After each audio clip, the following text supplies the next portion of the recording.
Hello. Good morning, good evening, good night. We're live. We are live, Hello, right, Mover. Douglas? We are live. I'm live. Okay. We're live. I'm coming to you from the Mover Command Center. Wombat is in the Wombat Command Center, and Gonky is on the moon.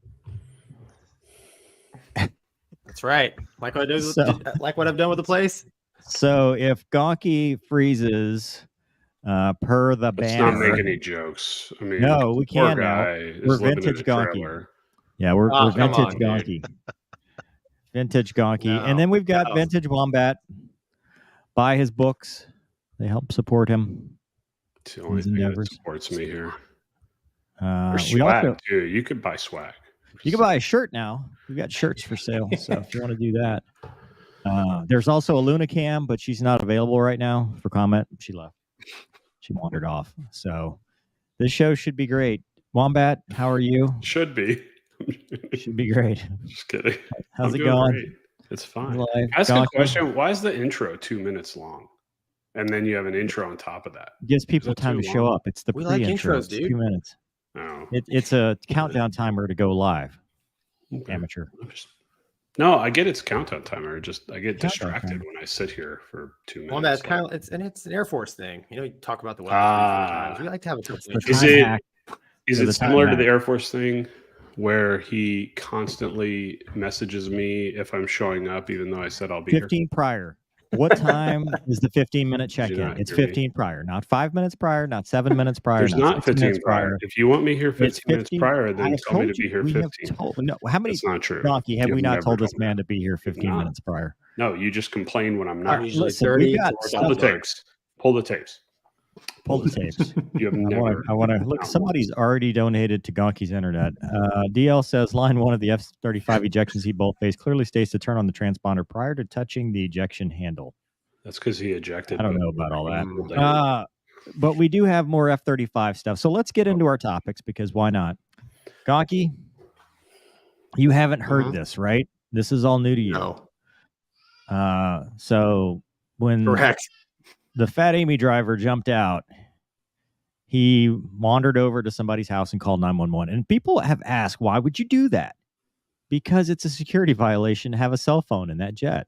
I was going to say, yeah. I'm like, Really? Yeah. I guarantee you he's not Dude, carrying a I'm- cell phone. Pretty sure, unless you're a deputy group commander taking selfies, in which case it's fine. You make 06 and then do your retirement Well, flight. A But couple unless years it's later. in one of those, what are those bags, those Faraday bags or whatever? Gross. But then, Yeah. but then he may not have had it. Like if it was in a helmet bag, like I could see that. His phone's probably or it fell out of his G suit pocket. I don't know, but only certain people can take Wow. selfies in fifth gen fighters and get away with it. But Not me. no, Mhm. us. Never flown one. Never. But will. here's the 911 call. I want your reaction because reactions are what sells. Let us begin. 911, what's the address of the emergency? Can you hear that? Okay, tell me exactly what happened. I guess we got a pilot at our house, and he says he got ejected. So he ejected from the plane. So we just see if we could get some. You can hear that guy in the background going, no, I ejected. I didn't get ejected. I ejected. It's all part of the conspiracy. Ambulance, please. I'm sorry, what happened? We got a pilot in the house, and I guess he landed in my backyard, and we were trying to see if we could get a ambulance to the house, please. Okay, so like, how, okay, what is the phone number that you're calling from? Okay, we're getting help on the way. Give me just a moment. Yeah, no problem. She did not expect that phone call when she showed up to work. No. No. No. Okay, are you with the patient now? Yes. Okay, how old is the patient? 47. So we had a military jet crash. I'm the pilot. We need to get rescue rolling. I'm not sure where the airplane is. It would have crash landed somewhere. I ejected. Okay, Man. how far did he fall? All the I was way. at 2,000 feet. Okay, and what caused the fall? They don't have a thing for this. That's the problem. Aircraft There's failure. no script of like, oh, okay, hold on, let me pull out the F-35 random. Okay, is there any ejection serious bleeding? 911 call. Like, doesn't. I don't know. I can't see myself. No, you look fine. Just put the correct. Oh, you look fine, man. What did the other person say? Careful where you parachute into the backwoods. I feel okay. My back just hurts. Oh, getting that VA disability. Okay. It's on the tapes, man. That's Has 100. there been a it's on report the- of an airplane crash? I This is have still not flying? seen any come up yet. Still flying. Okay, what part of the body was injured? All of it. All Ma'am, All of it. I'm a pilot in a military aircraft, and I ejected. So I just rode a parachute down to the ground. This guy's 1,000% Marine. Can you please send an ambulance? Yes, sir. Knife I've already hand. told you they're The on their knife way. hand I'm is just required to ask straight. these questions while they're en route. Okay. Well, thank you, NBC, for that. Oh, Gonky, your thoughts. that was kind of painful, dude. That was kind Well, of painful. okay. It was for him. All right. So I have the unique ability to talk to this because I'm in the first responder business sometimes. And I've seen the craziest stuff. We have what's called a computer-aided dispatch, right? And so dispatcher takes a call. They have a dedicated 911 operator. They take the call. They input everything. And then it goes to the dispatcher who dispatches this out. They hear some crazy stuff on a normal basis. Like, hey, the FBI is breaking into my attic and stealing my Wi-Fi. That's a real thing, by the way. I went to a call like that. Maybe that's That is his problem. But I'm just like people, like we had one that was, the guy was popping off rounds because he thought the goblins and ghouls were getting him outside of a school. That locked down the school. That was a big thing. You get these kind of things. So when a dispatcher hears, hey, I ejected from my F-35, in a place that doesn't normally have F-35 traffic, more than likely, she's probably like, do what now? How do I even code I doesn't this? even know what an F-35 is. Yeah. I mean, I don't Say know who again she now?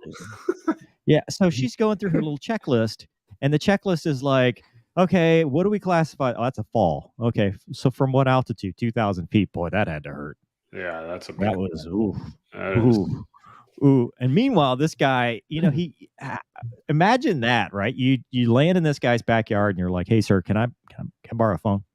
How about you just call 911, actually? Well, and can I bring something up on that? Because I've been getting a lot of text messages about like, why would the pilot call 911 and not the squadron? And I go, a couple things. One, I don't think the pilot's the one who made that phone call. I think it's the homeowner who's like, WTF, I got this guy who's parachuting I think he told in him my to. backyard. Yeah. I think he told him, may hey, have. call 911.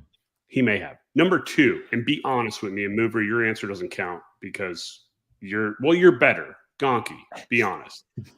If I took away your Razor flip phone back when you were flying Hornets, would you have the squadron SDO phone number memorized? Honestly. No. There's no chance. No. So, No. I mean, but it's funny because people have been texting me like crazy or messaging me like, why would he call not the squadron? There's protocol. I'm like, dude, homeboy just got punched out of an aircraft. His brain is completely scrambled and he's in the backwoods somewhere. Like he had the wherewithal to go, hey, I ejected. It didn't eject me. That's probably just a Marine thing because it's a control thing. But Dude, but you could almost see over the conversation that his mind is coming back, right? Like he's getting his wherewithal. He's like, okay, wait, but could you imagine whether he initiated the ejection or not is irrelevant. Like, dude, you're going to be scrambled. I mean, we have a mutual friend that punched out of a Raptor, and I've talked to him very vividly about his story. And there's large parts of it that he's like, I don't remember. And then like superimpose that on not a metropolis that you're landing in where you can get your bearings. I mean, I thought about that when I almost punched out of Meridian. I'm like, I'm gonna be hanging from some tree with the crocodiles and alligators snapping at my feet in the backwoods of Mississippi. Like this sucks. Dude, what if he had him at gunpoint? Like, what if the first interaction was like, who are you? No idea. So the point being whoa. Easy. Hey. Yeah. I mean, there's plenty of parts of this country where if somebody that comes in a military uniform up your back steps, like you're going to be met with a this was a Go ahead. If I was this Gonky, guy, if I was this dude, I would have found the first diner and walked in and tried to just recreate the Maverick missed scene. opportunity, and then said, "Where am I?" Missed opportunity. wearing the Yeah. helmet. He could have been wearing the Fat Yes. Amy helmet. He'd look like he was from Mars. Because it looks He'd crazy. have looked, Yes. dude. Yeah, that's a good Yes. point, He Gonky. You've could have walked 10 out of in 10. He and be gets like, dude. shot in that diner. 10 out of 10. I'm sorry. well, We would especially not with be all the talking alien based talk on- recently. Well, I mean, Tuck like and Would Mac Mac run was him before. down by the register. 10 out of 10 Yeah. in that area. So I'd be like, you somebody know, please Gonky. ask me where am I from? Huh? So 2,000 feet instrument approach, radar environment. This was another article. I talked about it on the Mover Mailbag. I think I was by myself on this one. Wombat, were you on that one or the one before that? no, it's the one I tried to log into. Oh, yeah, you broke my internet. I asked first. So. StreamYard's still trying to figure out what happened now.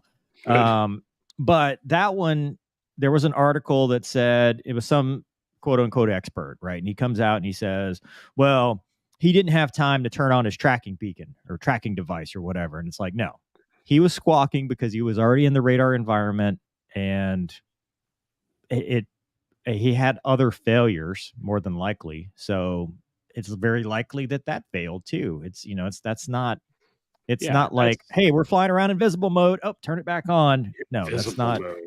Yeah. That's It's like that commercial It's lucky, Gonky has man. played. It's invisible. You can't see it. Yeah, that's But, Single point failure, dude. exactly. One lightning Well, strike, done. dude, you don't want to I think the speculate. lightning isn't it impervious to lightning? Lightning can't strike. No, we're not Allegedly. speculating.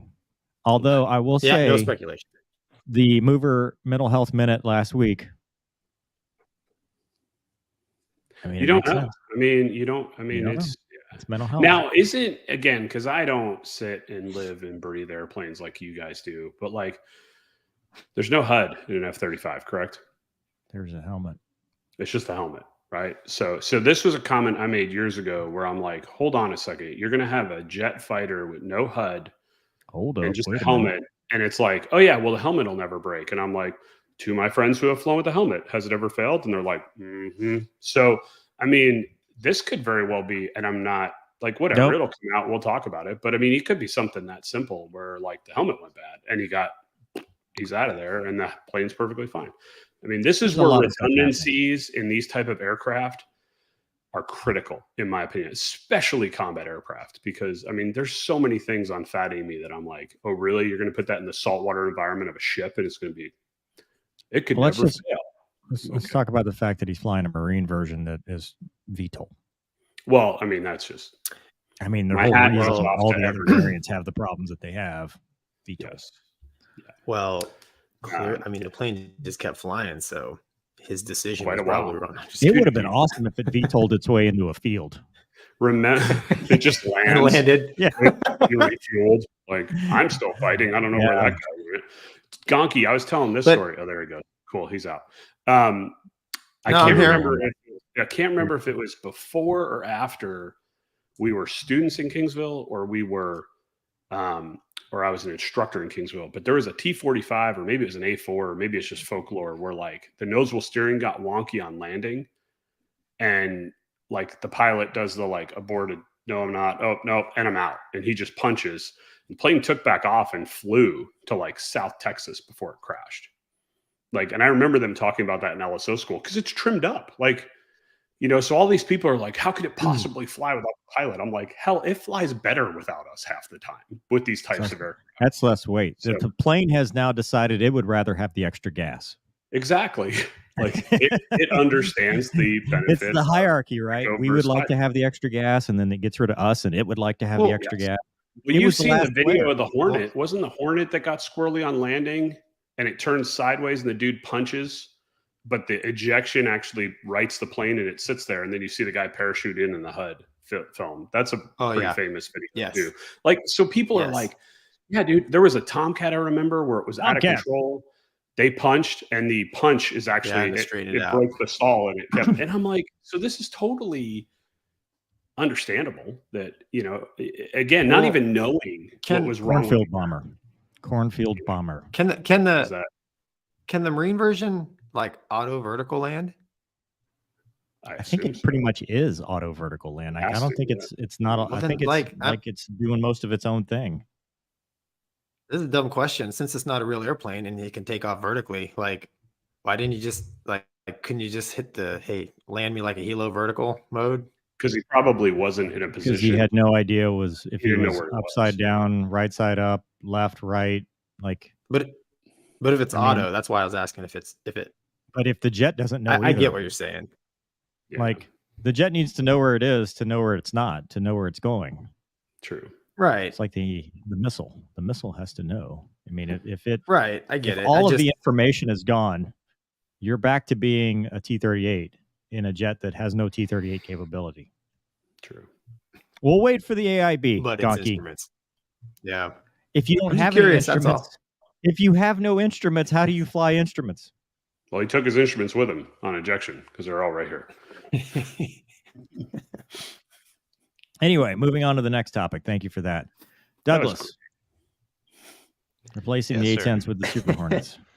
Yeah, I've been browsing through this while you guys were talking, trying to come up with a summary of it.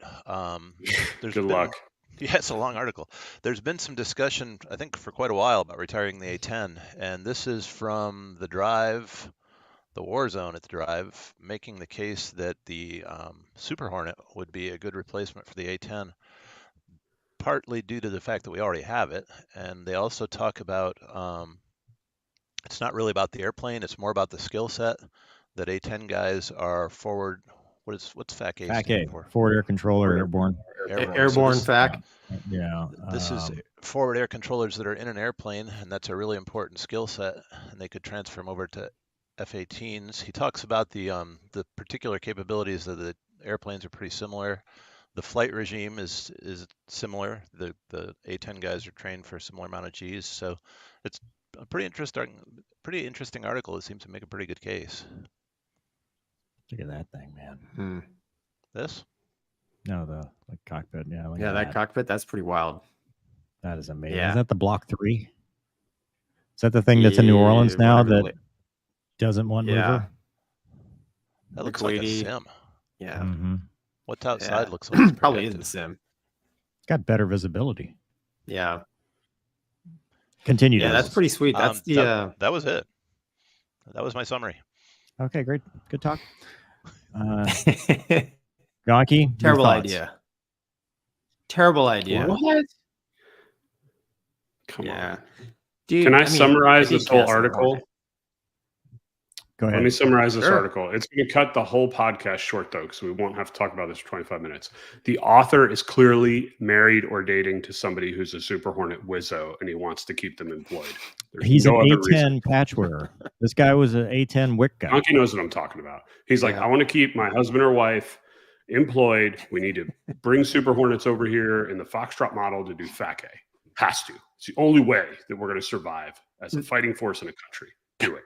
I say block 7. There's some validity. Let's keep it single seat. No, here's the problem. Neither the Viper or the Hornet can replace the A10. They're just too fast. No. And they don't have the loiter time. They don't have the weapons. Right. They don't have the visibility. They don't have, and they Don't don't have have, the gun. and they don't have, and they don't have. Like, Yeah. it's not like it's the Hornet and the Yeah. Super Hornet by design are a jack of all trades, master of none. And Yeah, that is not what you need in 100%. an A10 platform. Nope. I don't know why you're yelling And, at me dude- today. This is making me sad. And they Plus, who will The thing give us a hard is- time about having a tiny gun if the A10's not here? Right? It's A10's going Well, away dude. no matter what. Well, then I think the Well, military should probably they think of a need- replacement. right. Bingo, dude. Don't replace the A10 with a Hornet or a Viper because it can't do the job. Well, here's the next question. I mean, do you we still had- need the job? We don't know. That's the thing. We don't know. I'm assuming so. I but mean, we needed the job in non-traditional ISR Sure. and the coin counterinsurgency operations and low intensity conflict, but for the Ukraine, Taiwan battlefields of the world, heavily contested, degraded, denied environments, will it survive? not initially. Yes. Dude, Yes, but that's it'll just survive? it. It will, because everybody everybody thinks day one is going to be day 300, 400. It doesn't end up that way. And you can't like at some point there's going to be airspace where you can be safe in a non-freaking gazillion-dollar stealth airplane and still do the job. I mean, in Iraq, right? 91, that was some of the most heavily defended airspace in the world. And the A-10, you know, once other specialized weapons did their job, the A-10, a specialized weapon, was allowed to go in there and just lay waste to the Iraqi military. And that's the point, man. How many jack of all trades do we have? F-35, Viper, Hornet, Strike Eagle. I mean, dude, like, it's like Wombat said, it's literally a jack of all trades.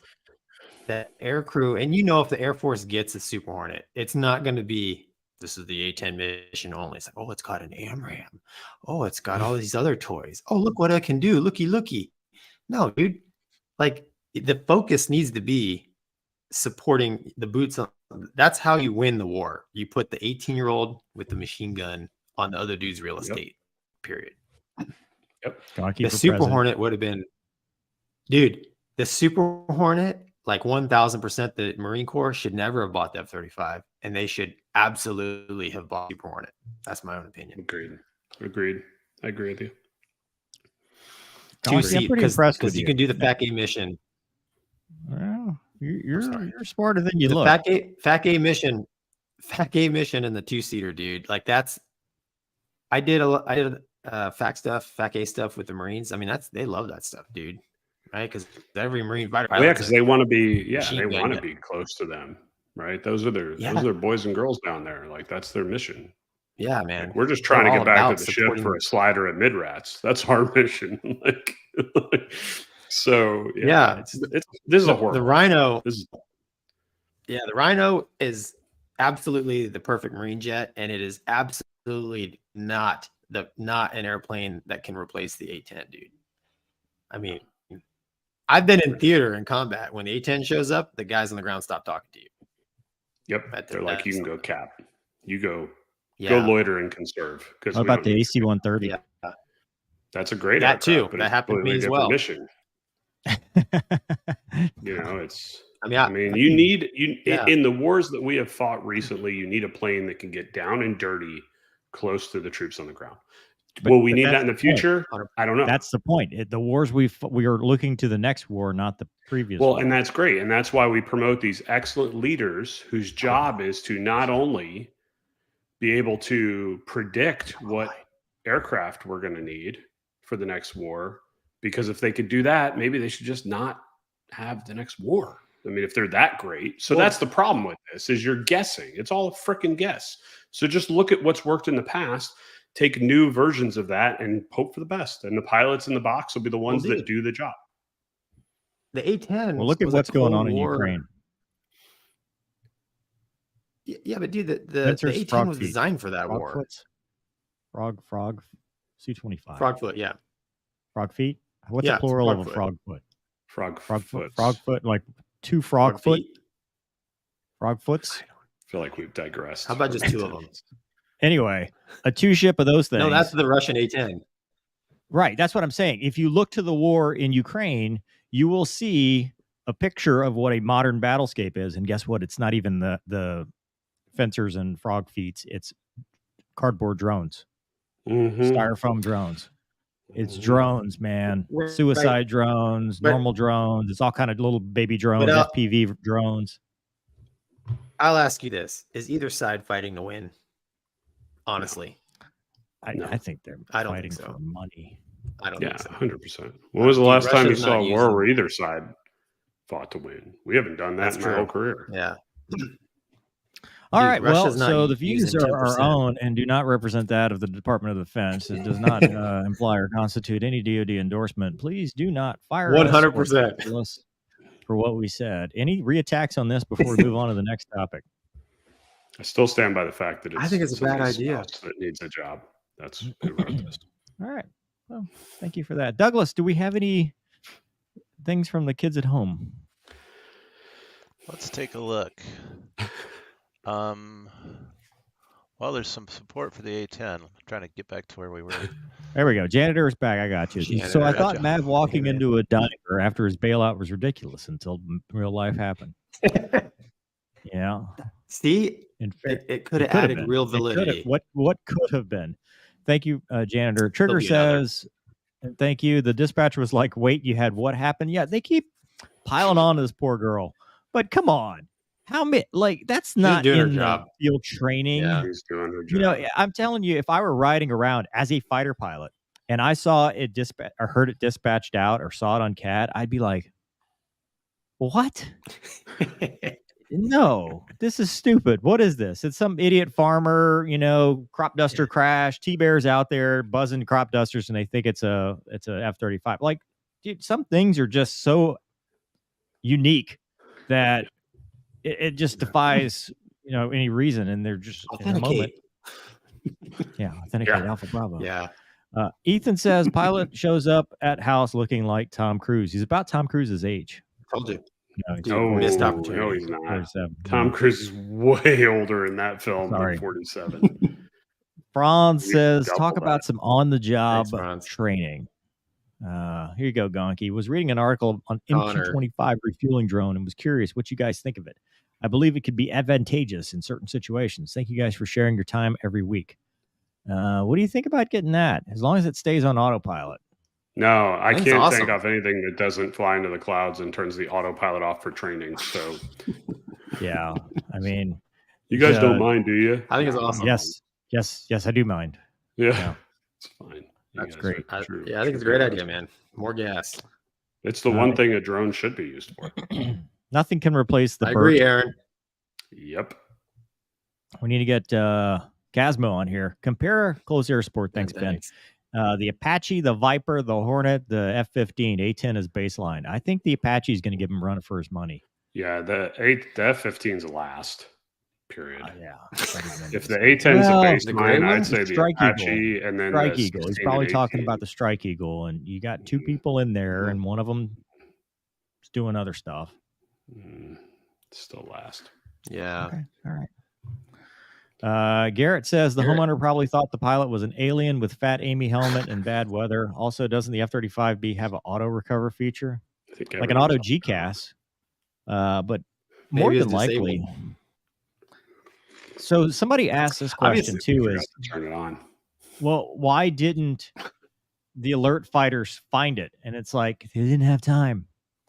You know, 69 miles away is probably about 20 minutes at approach Right. speeds. 20, 30 minutes. So by the time you go, Right. hey, this guy just called 911. Where's that jet? I don't know where it is. Launch the alert fighters. Oh, okay. Go ahead. Make the call. Activate the phone tree. It's Where's been he at? 35 minutes. Yeah, it's already done. It's Some over. dude sitting alert like, what? I gotta go? I'm going after what now? Fine. Stupid. Yeah. I was almost He's like, off watch. hold on. Come on, play the game. Yeah. Candy Crush. James says Literally. in the real world Candy documentary Independence Day, at the end, they call up all the old boys to fight the aliens. Would each of you sign up to be on President Whitmore's wing? And what are you flying into that fight? Hell yeah. Of course. After that speech Yeah, Come that on, was dude. some of the How best could you do presenting that I've seen in my life. in Like, 1995 at 13 Mm-hmm. yeah. or 12. It was Yes. 12 back then. Yeah. I mean, 13 obviously, I'm gonna came go out in Hawkeye. 96. Let's be honest. I mean, it's they Didn't all the died Hawkeye die anyways. really early in that movie? The Hawkeye was never in that movie. No, Oh, it was the the E3. It was the yeah, E3. it was the that's AWACS. why. Was Yeah. it I think the it was E3? AWACS. Yeah, that's right. Yeah, the Mm. Hawkeye died Of early. course, in, James. The most, B2 shot a thing at it. yeah. Locked on. Yeah, it didn't do says. anything. No, it didn't. Target But yes, I destroyed. would. What are the highlights, lowlights? Oh boy, this will be all night. Of a fighter pilot's first 10 years in the Air geez. Force and Navy nowadays. Thank you. Got a big brain up there. Scano6839. Go, Gonky. Answer that question. Oh, geez. Highs and lows of fight for first 10 years. Oh, my gosh, man. Well, the highs are obviously achieving all your goals, and then the lows could be a Wings. whole litany of things, man. Wings. Wings. That's, Carrier qual. yeah. First time Night flying. carrier Wings, qual. yeah. Yeah. Qualifying in your airplane, combat qualifying in your airplane, earning the respect of your squadron mates. First time you buzz an admiral. There's a whole lot of there's a whole lot of things that could go bad. I mean, we could be here all night. The lowlights when you never mind. Again, these are Leadership. our own. No, yeah, this get us in Ooh. trouble. Management, Leader. management. People that outrank anybody above Management. 03 in your first 10 years. Management. Remember, those aren't facts. Those are just merely Opinions that don't Facts represent from that me. of the DoD. Gonky got a big brain up there, but you know what? I'll always say, first 10 years, do it. After Oh, that, hell you're a yeah. free Yeah. agent. So make up your mind, Yeah. but it's worth it for the first 10 years.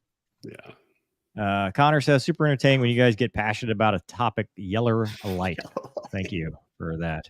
I think All once right, you back- retire, there is no Yeah. yellow or red light anymore, right? You just say whatever you want. Don't they Who hate cares? I feel like they can always. They got good wireless in prison. Probably. Probably better than Still yours. do the show from Douglas, behind you're up. Yes, sir.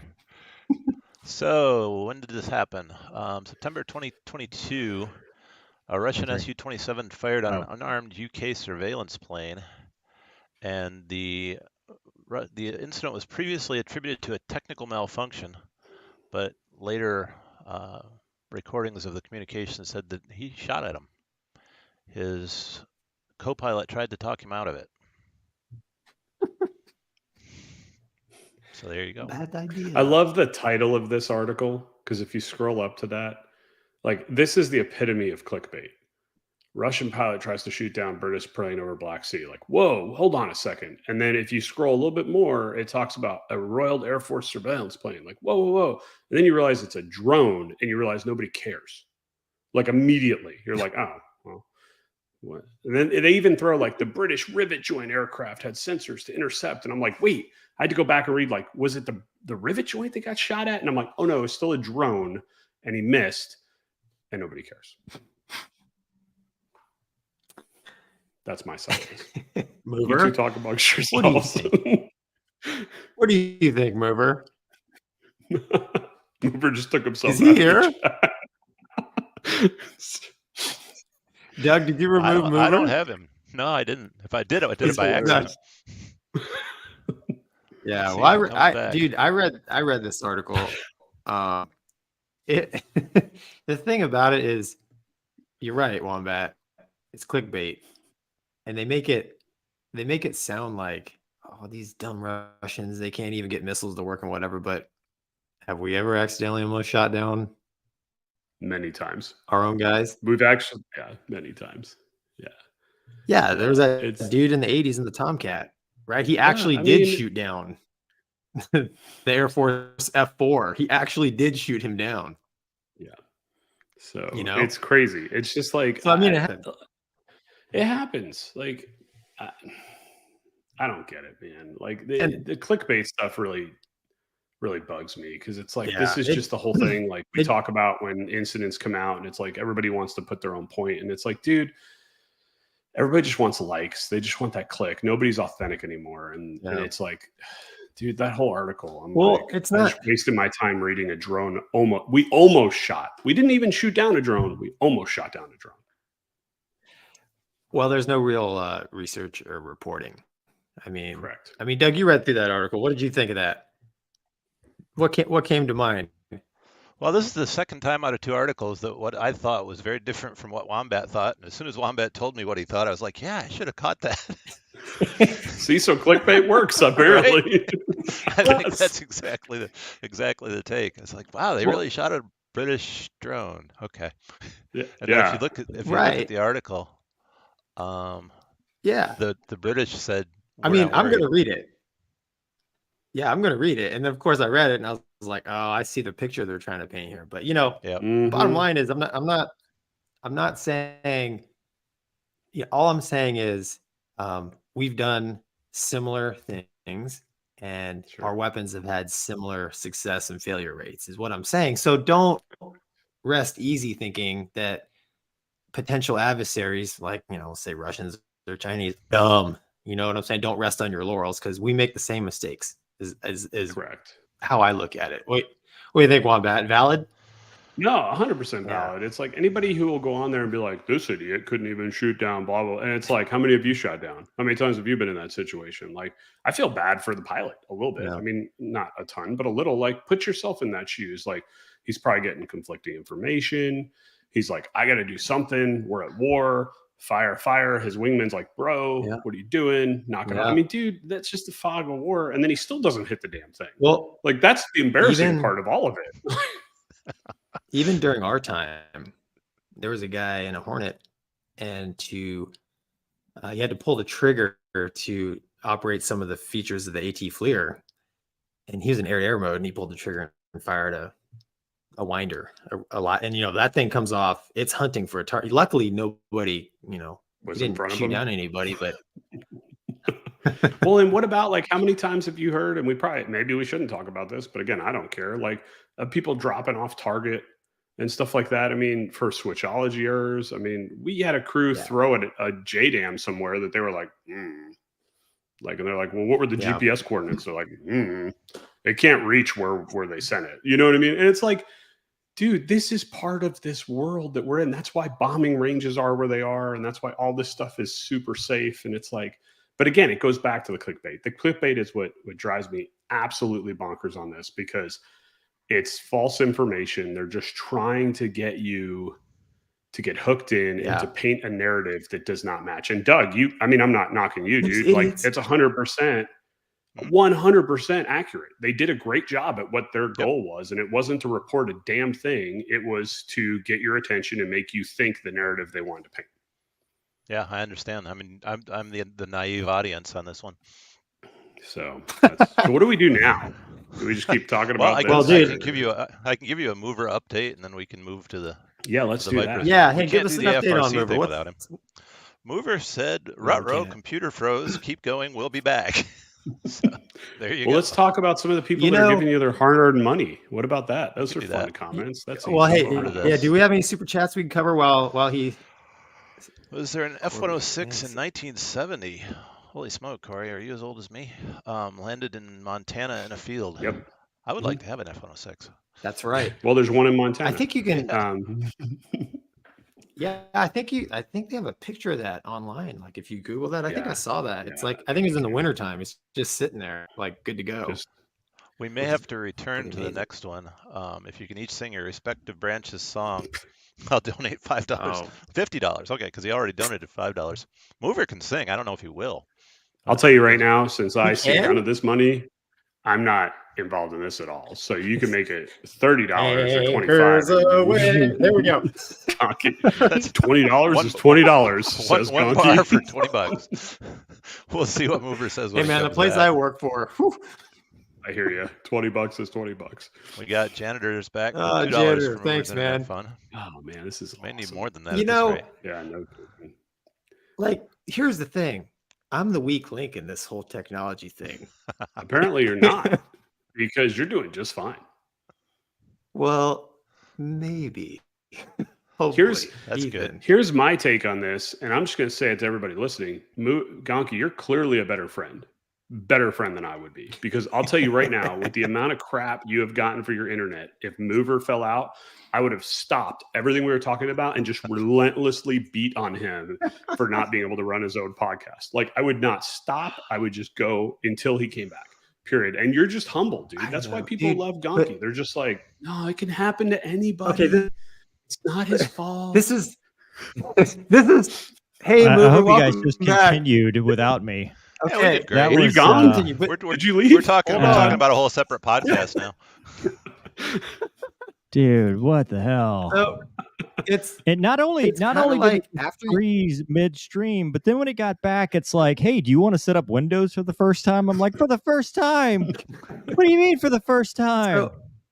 So who's Thanks, using Bill Windows? Gates. So Wombat, to answer Go your ahead. question, Wombat, about Wombat pummeling Mover right now about his technology. Oh, and you're freezing. So It's- don't even start with me. You're freezing right now.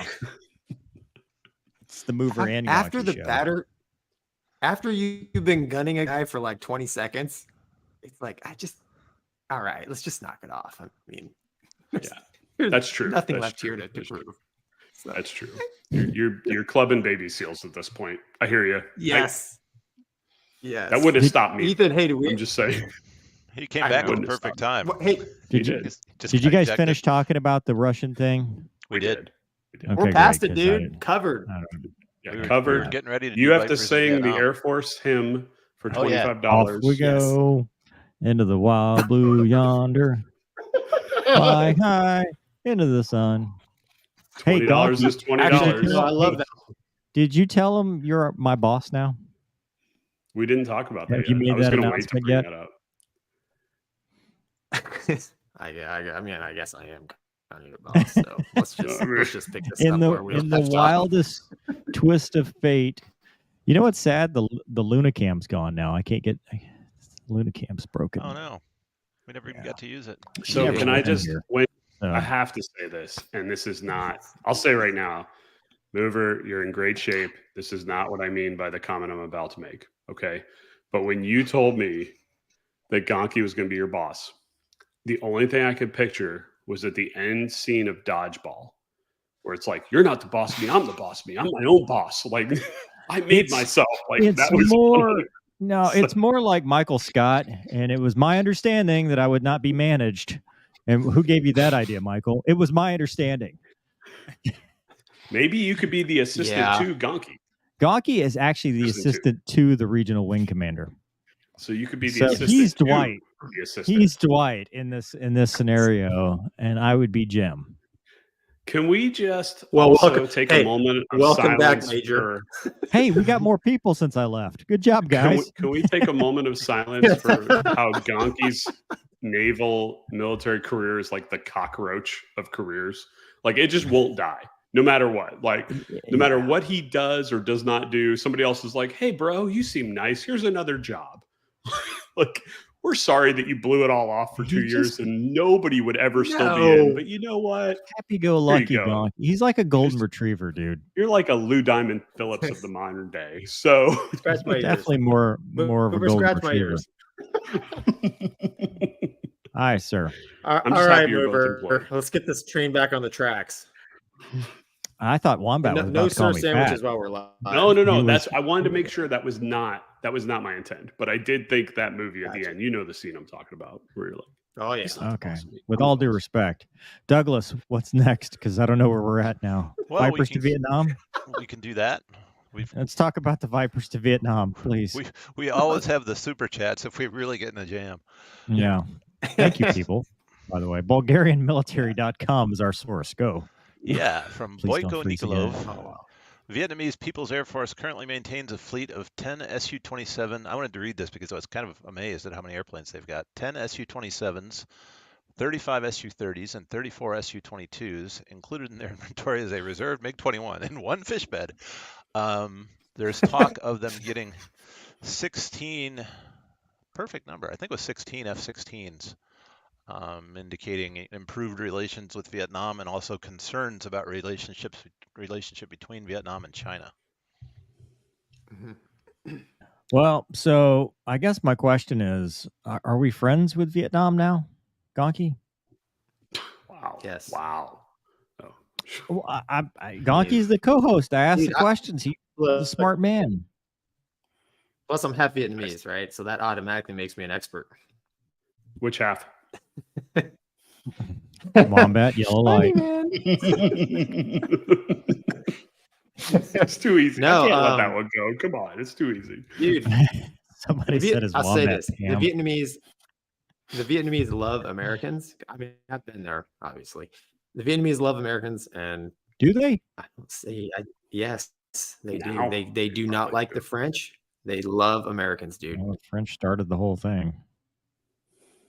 Yeah, the French enslaved them for like 100 years. So, yeah, they already have flankers, and they have. We'll talk about the Su-30. Hope you did your homework, Gonky. But they have that, and I love that they have the one MiG-21, which is awesome because only needs one. That's such a dude. That's Strike Fatron 204, where you have the one jet everybody shares. Hot pit, hot seat. It's just a squadron of 8 dudes that just fly the same jet around 1v0 all the time. Right now, probably like the ultimate supreme commander's private plane is what it is. He's like, I'm just gonna have my own. That thing would be terrible as a private plane. Oh. No, thank you. But so I guess my question that I don't think the article really touched on: are they new Vipers, or is it like the Ukraine situation where they're just approving the transfer of Vipers to Vietnam?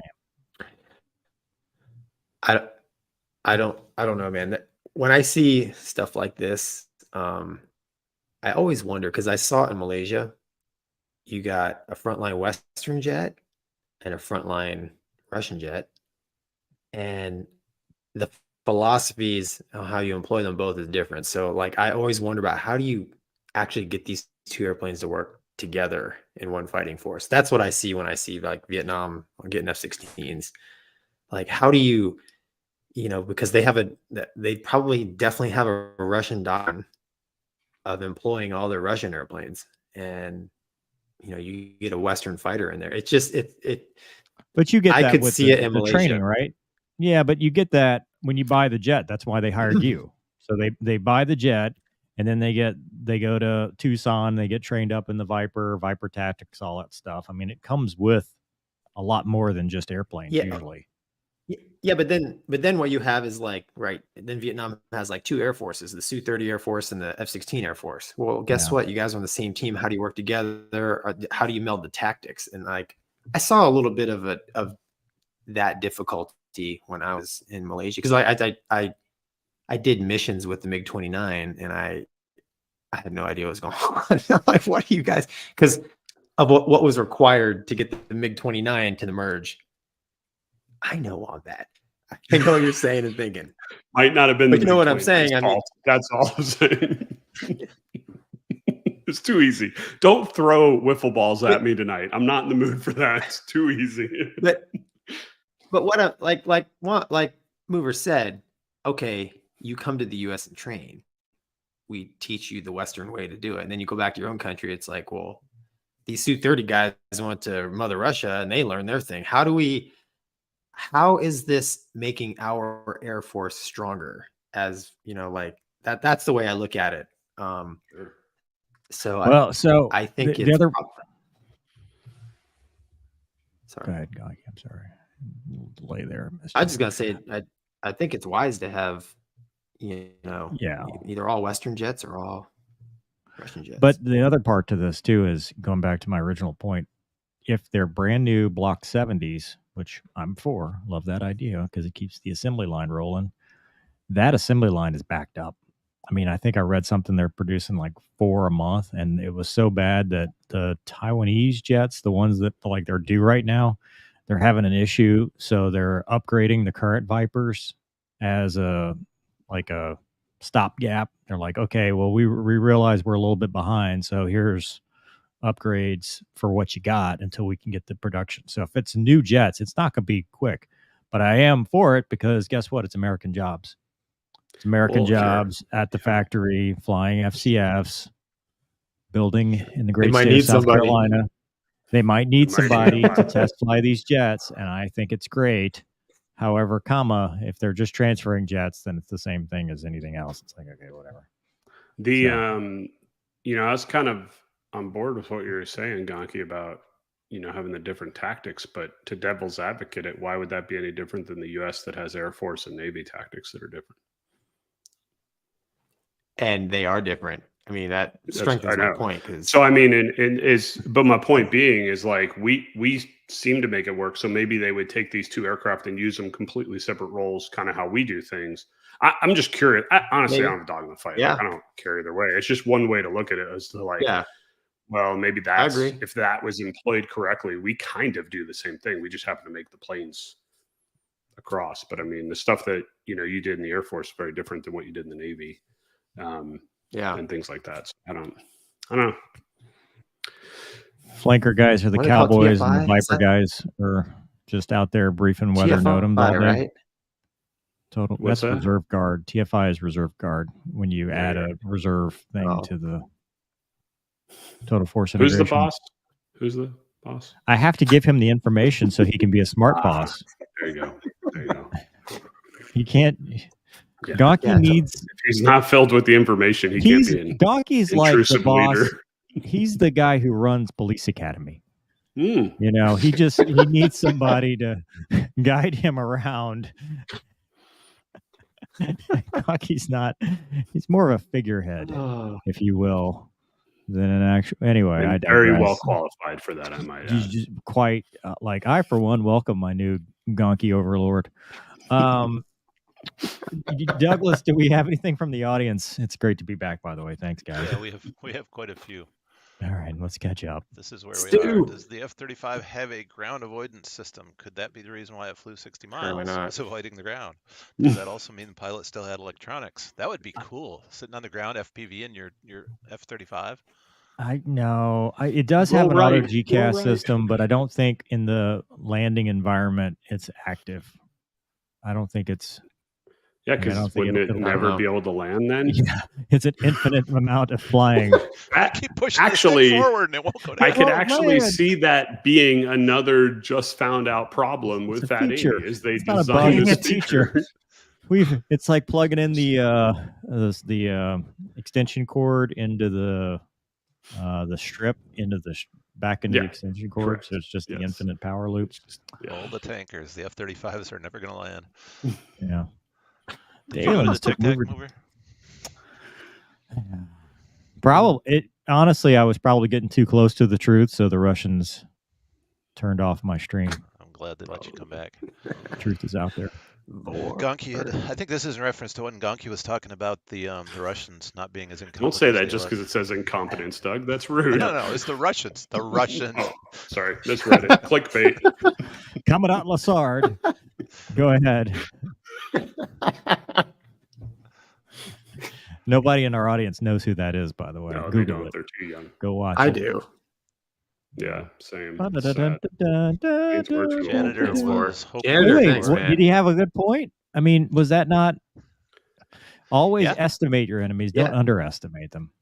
No, he's referring to a comment I made on the portion of the show mover where you had to take a potty break Mm. or had internet trouble. Yeah. That was not internet. That was whole PC I trouble. lost That my was internet. everything froze, and I'm like, That's a good oh my point. god, everything's frozen. The mouse went from like normal size to like 46-point font, and I knew that was a problem. Yeah.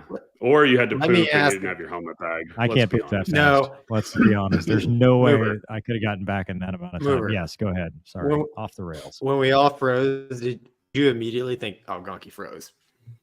No, And then you're like, "Wait, Yes, no, because you know what? Douglas was still scrolling, so it stopped mid-scroll, and then the mouse pointer got huge, and I was like, "Boy, that's a bad sign."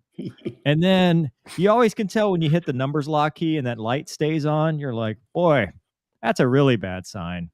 But I could still hear myself talking, so I'm like, "Well, I like to hear that." Yeah, you're like, so far everything's Yeah, checked. I'm like, "Well, I mean, I'll have a show by myself." And the camera light was still Mover, on. you know what, dude? This is if that F-35 had a cockpit voice recorder and could record that pilot's mind, what you just described is probably what he was thinking. He's like, "Wait, Yeah, we figured out. Cap the lock accent. button is still on. Holy crap. not working." Why is the Yeah. mouse so big? Like, that's not usually I can there. hear myself. Like, You want some more? All right, sorry. Yeah, let's get through them before so we can Alrighty. catch up before we don't. Sorry. Janitor wants pictures of me.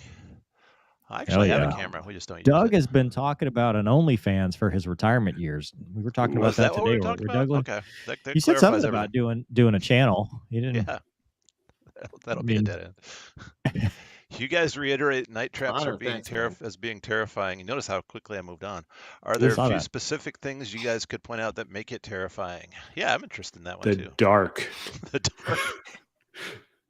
along with the fact that your airport is moving, but mostly the Yeah. dark. Well, Like darker than dark. yes, Like, everything Wombat said is true. But Connor, the thing that really gets you is the illusions.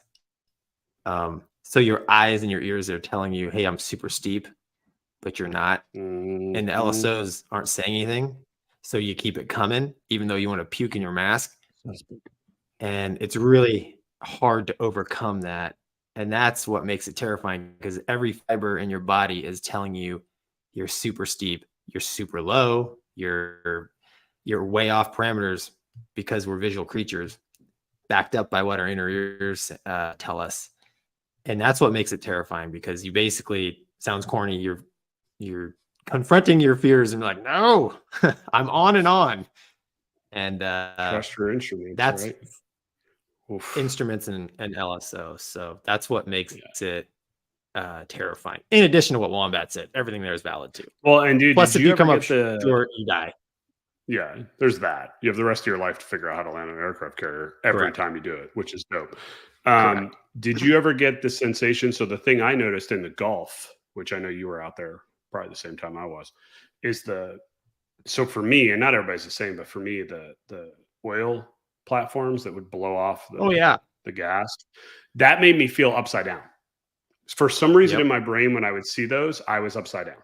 So like in my brain, I was seeing them blow down, and I'm like, oh. And then you'd look at your ADI or HUD and the Hornet, and you're like, that doesn't check out. I mean, well, hands down, like you just get really good at flying with vertigo. Like really good. Yeah, that what you're talking about, those and also even other ships out there would mess with I perceived myself, my height above the water. Because it's pitch black and you see a light and all of a sudden you're like, is that a ship? Holy shit, is that the horizon? What altitude am I at? Right. So the moon? Where am I? Why didn't I join the Air Force? Yeah, or at least fly CODs? So many mistakes were made. So many mistakes. Yeah. Connor, what we just talked about, and the fact that you're it's not uncommon to be spatially D'd, at least at some point during the approach. We've got a bunch of these. I'm going to keep rolling through them until someone calls me to stop. Off topic. Thanks. Nice donation from Maxime. Idea for the thanks, future man. fundraiser stream: DSCQ challenge, Gonky and Mover in F-18 versus Mooch and Nasty and Tomcats. Wombat as paddles and looks for the coveted OK 3-wire. Thank you for everything. Let's make this happen. Great. The reason why Gonky's scared right now is because he doesn't want to land with me as a paddles. That's what I don't think Gonky could land with anybody as a paddles in DCS. Some would argue in real life, but I don't think I could land in DCS. Let's just keep it right there. That's what I was saying. So here's my question to you guys, and I want my viewers. I would do it. For $50, you would. Just kidding. Sorry. Different topic though. So I was trying to think of a way that the DCS flight sim community could be part of the recruiting for the Air Force.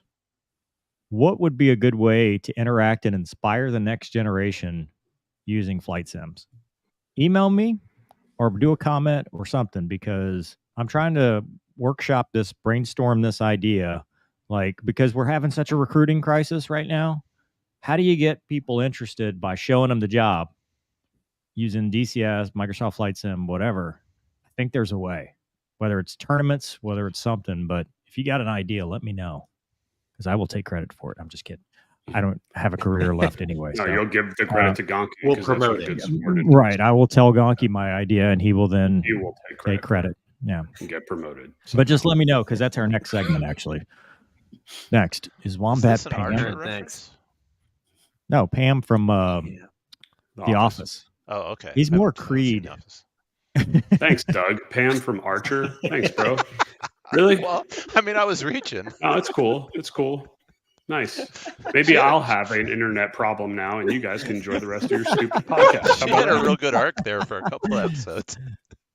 Just for the record, mine was a full PC failure, not an internet. Internet's still humming along. It's great. We all have our night in the barrel, Wombat. This Wombat knows who Archer is. Here's the retirement fund or internet fund if you wish. And I love Wombat's mood lighting. How about Gonky's mood lighting? Does he not look like he's in space?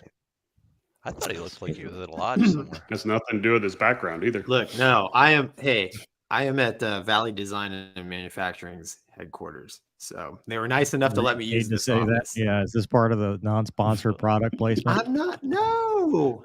I thought it was. Never mind. They may be at the Thanksgiving table this year, but no. Yeah. All right. Next. Thanks, Tim. This is referencing the Vietnamese F-16s. They're a pawn of the Chinese if this was basic weapons, but with BRICS being stronger than ever, I don't see the new and improved relations with Vietnam lasting long. Also, Mover, your $20 for that sad attempt. What was the sad attempt? Singing. You're singing. So I guess, but I thought the whole point was to make Vietnam stronger against China. We're building a coalition of the willing, and also building more F-16s out of South Carolina, which is important. Because you'll need pilots to Because you'll FCF need them. pilots to fly them Good once a pilots. week. Pilots that have a lot of experience. Average, I mean- slightly above, slightly below average pilots who may or may not have flown diverse F-16s. backgrounded pilots. Yeah. That, Well, Justin has a point. I mean, they share a border.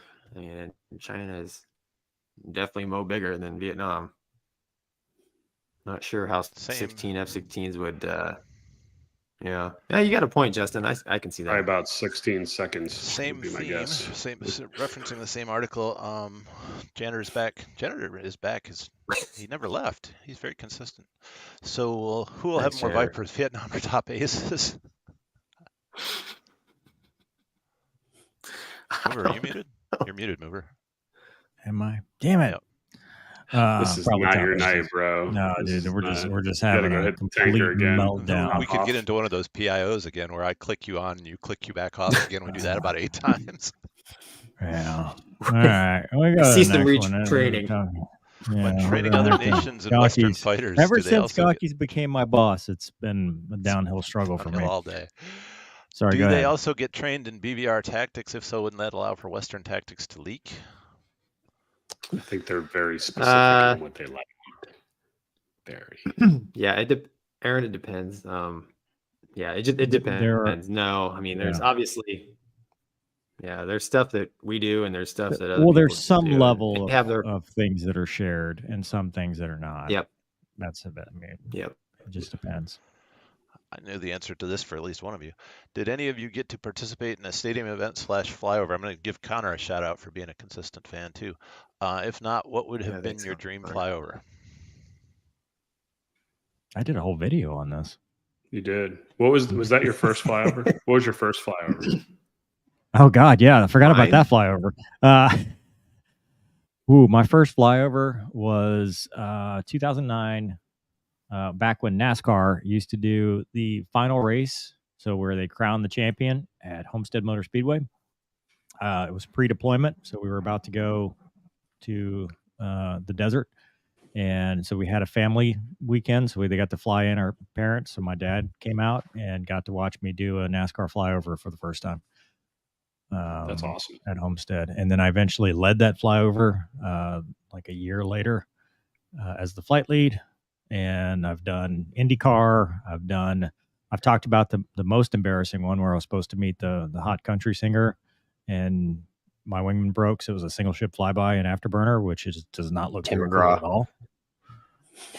That's what we all knew it was Tim It was McGraw. Kenny Chesney. You wish. You Toby. wish. Toby Keith out there talking about the You good wish. old US of A. You wish. And I've done videos on this. Gonky, you were Yeah, a what was your airship first pilot. flyover? You did a whole bunch. No, the coolest flyover I think I've done Wombat U with a ground. You were the ground guy with the ground mic. Remember It we was. did a flyover for I was the a Lemoore JTAC, High School. untrained and unafraid. Yeah. Yep. So Lemoore High was still it have pictures their- of I think that, it was their opening game. Yeah, it was. Yeah, I thought it was so cool, dude. The freaking a high school football team got a flyover with 2 Super Hornets, and I was the lead. Wombat was the like you said, the ground guy who did responsible for all the timing, and my wife was there. And what surprised me was when I landed. Apparently, my skipper was We're there. all Like a whole bunch surprised of like important. You land. I There like, was, wow, dude. there's The a lot Commodore people of in- the wing was there because I was working Yeah, for the I was Commodore. like, He good was thing there. Yeah, Didn't screw I it was up. like, good thing. The we didn't try to comment out spice of it up. them after you guys went over, and I quote from the Commodore of the Lemoore wing was, "Good thing you didn't screw it up." And I was like, couldn't agree more, sir. We're all shocked, but Sir. hey, it is what it is. Yeah. So that was the cool- what was your that first one? was Do you remember your my first flyover? I can't do it. I don't know, dude. I've done quite a few. I can't remember. That one stood out to me though because it was. What about the about one where you? the certain Blue Falcon oversped the travel pod? Who was that? Yeah, the NASCAR race, that was fun. I mean, that was a good time too. That was a fun. Was this weekend. in T-38s? Yeah. Yeah, those A pods. certain- So my first one was actually as a student in Kingsville. Impromptu on an T45? RI flight. Yep. How do you Solo impromptu a flyover? because we were going up to College Station with one of the reservists, and he found out I went to A&M, and he literally, I'm not making this story up. This is unbelievable, and all of us would have been fired if this happened in current times. We're flying. He put me in the front. Perfect. He put me in the front. He was in the back for an RI flight, right? So just cross country. And we were going to go up to College Station to get some free birds. And he's like, hey, I'm going to be off the radios for a minute. You got the radios. And we're down low. And I'm like, what the hell? And he's back there. He has like an earbud in, and he's talking on his cell phone from the jet at we're like 2,000 feet. And he's like, all right, man, Kyle Field's off the nose at 1 o'clock. You're cleared in as fast as it'll go. They're singing the anthem now. And I was like, what the heck are you talking about? He's like, don't suck. And that was it. And a single T-45 over Kyle Field during the national anthem. We landed. They brought us over 50-yard line, everything, and free birds. I had no idea what was going on. It was awesome. It was super cool. It was the dumbest thing ever. That's awesome. You would be fired immediately right now. By the way, fun fact, that guy, Hawkeye pilot. Just saying. What does that mean? Hawkeye pilots don't care about their career. That's the bottom line. They're begging to be grounded is basically the bottom line. They'll do anything they can to not get back in the Hawkeye. That's essentially the summary of that. Check. That was my first. Any self-respecting Cool. cop knows who Somebody Commandant Lassard understood is. your reference. Well, yeah, he's a cop. He's a self-respecting cop. It says so right in his There you go. avatar. If you don't like, yeah, gosh, 80s comedy is just awesome. I know. Harold, thanks. Harold, where do we get him, Gonky? Can you remind us you where to can't get? You got to read read it, Douglas, in case there's a. Can you remind us podcast where to get listener. Gonky's book? They're the only ones I haven't read yet. Well, you don't Well, you read two can't of read them. it, Harold, unfortunately. You read one Well- of them. They're just letters. They're for kids. So they're coloring books and how to write the Marines. alphabet. Yeah, it's a That book doesn't for mean Marines. Harold It's doesn't need this. Harold may be interested in that. Tell him where to get it. Amazon. Amazon. Yeah. I looked them up the other night. Under what is it? Yep. TK Hartsock? K Hartsock. Yeah. I got more stuff coming out, but I'm not as talented. So Oh boy, Brian's in the bathtub. Dude. Brian's in the bathtub watching this podcast, and he has to ask, Nice. are Prove bathtubs a it. thing when deployed anywhere, or is it showers only? I don't know. I mean, it depends if you're deploying in the military or at dorm rooms, right, Mover? Dude, You guys that had bathtubs. You almost had that joke. If you'd have said if you were deploying in the military or the Air Force, I'd have given you credit for that. But Dorm rooms. you missed it right at the end. It was so close to being a good You joke. call them dorms. You were so close. They're You were called right dorms. there. Weren't they and called you dorms lost it advanced? at the end. You didn't follow through with it. but Mover, I'll give you no points. Do y'all have bathtubs? Do you guys have bathtubs? He's trying to No, deflect from we the had real. we had a Cadillac with Steve who cleaned it, who was indigenous personnel, and it was shower shoes and shower. I mean, it was same as Okay. minus. Same as it. We didn't have like a barrel and all the stuff that you Navy guys had, but we Oh, I'm had. sorry. Your showers got cleaned. Yeah, they got cleaned and they had shower curtains, so you didn't have to see the next dude next to you. Well, la di freaking da to We you. did. Yeah, well, not that there's anything wrong with that. Say that like it's a good thing. If Gonky is the captain in Police Academy, would Wombat be Bobcat Goldthwait? Yeah, I know who Bobcat Goldthwait is. I think that works. 100%. Oh, dude, I'm gonna have to watch all the police academies again. And anything with 6 was Bobcat. my favorite. I recently watch them all again. started flying lessons in Cessna 150. Did any of y'all start with that? And was Yes. it any use at all for learning how to fly jets? Yeah, because you learn how to fly. Yeah. Learning how to fly is step one 100%. into flying the jets because the jets fly themselves. So you have to learn how to fly. I'm going to John Madden this. In order to fly, you need to learn how to fly. And I flew a Cessna 152 with my 6'3", 230-pound instructor. We never did weight and balance, but I'm pretty sure we were always over. Apparently not if Always. you flew. You had to Well, like, I slide think you keep over getting the taller. door. Idling. Yeah. My he instructor wasn't was 6'3". 6'3". Which, Instructor was Gonky, 6'3". Oh, Douglas, you're my witness. Did I not show the anthropometric data Oh my that gosh. proved? Granted, it was a few years out of date. Some of us may have shrunk. Yeah, keep pulling those 9Gs, bro. You ain't 6'2" anymore. that was post 9Gs. That was only So I was 7 even years taller ago. before the 9Gs. Anyway, yes, we did, and it was useful Yeah. because you need to learn how to fly. I like this. Aaron said, I've put a few friends in the back France. seat of DCS train aircraft and done some BFM, some free flying and DCS with them. You guys could fly 2-seaters and have civvies in the back seat. I flew That'd be back cool. seat with Mover in the Tomcat, and there really was Tomcats. it was notable that I was flying with a real pilot at a couple of different points. Yeah, that's not a bad idea. Is there a 2-seat Viper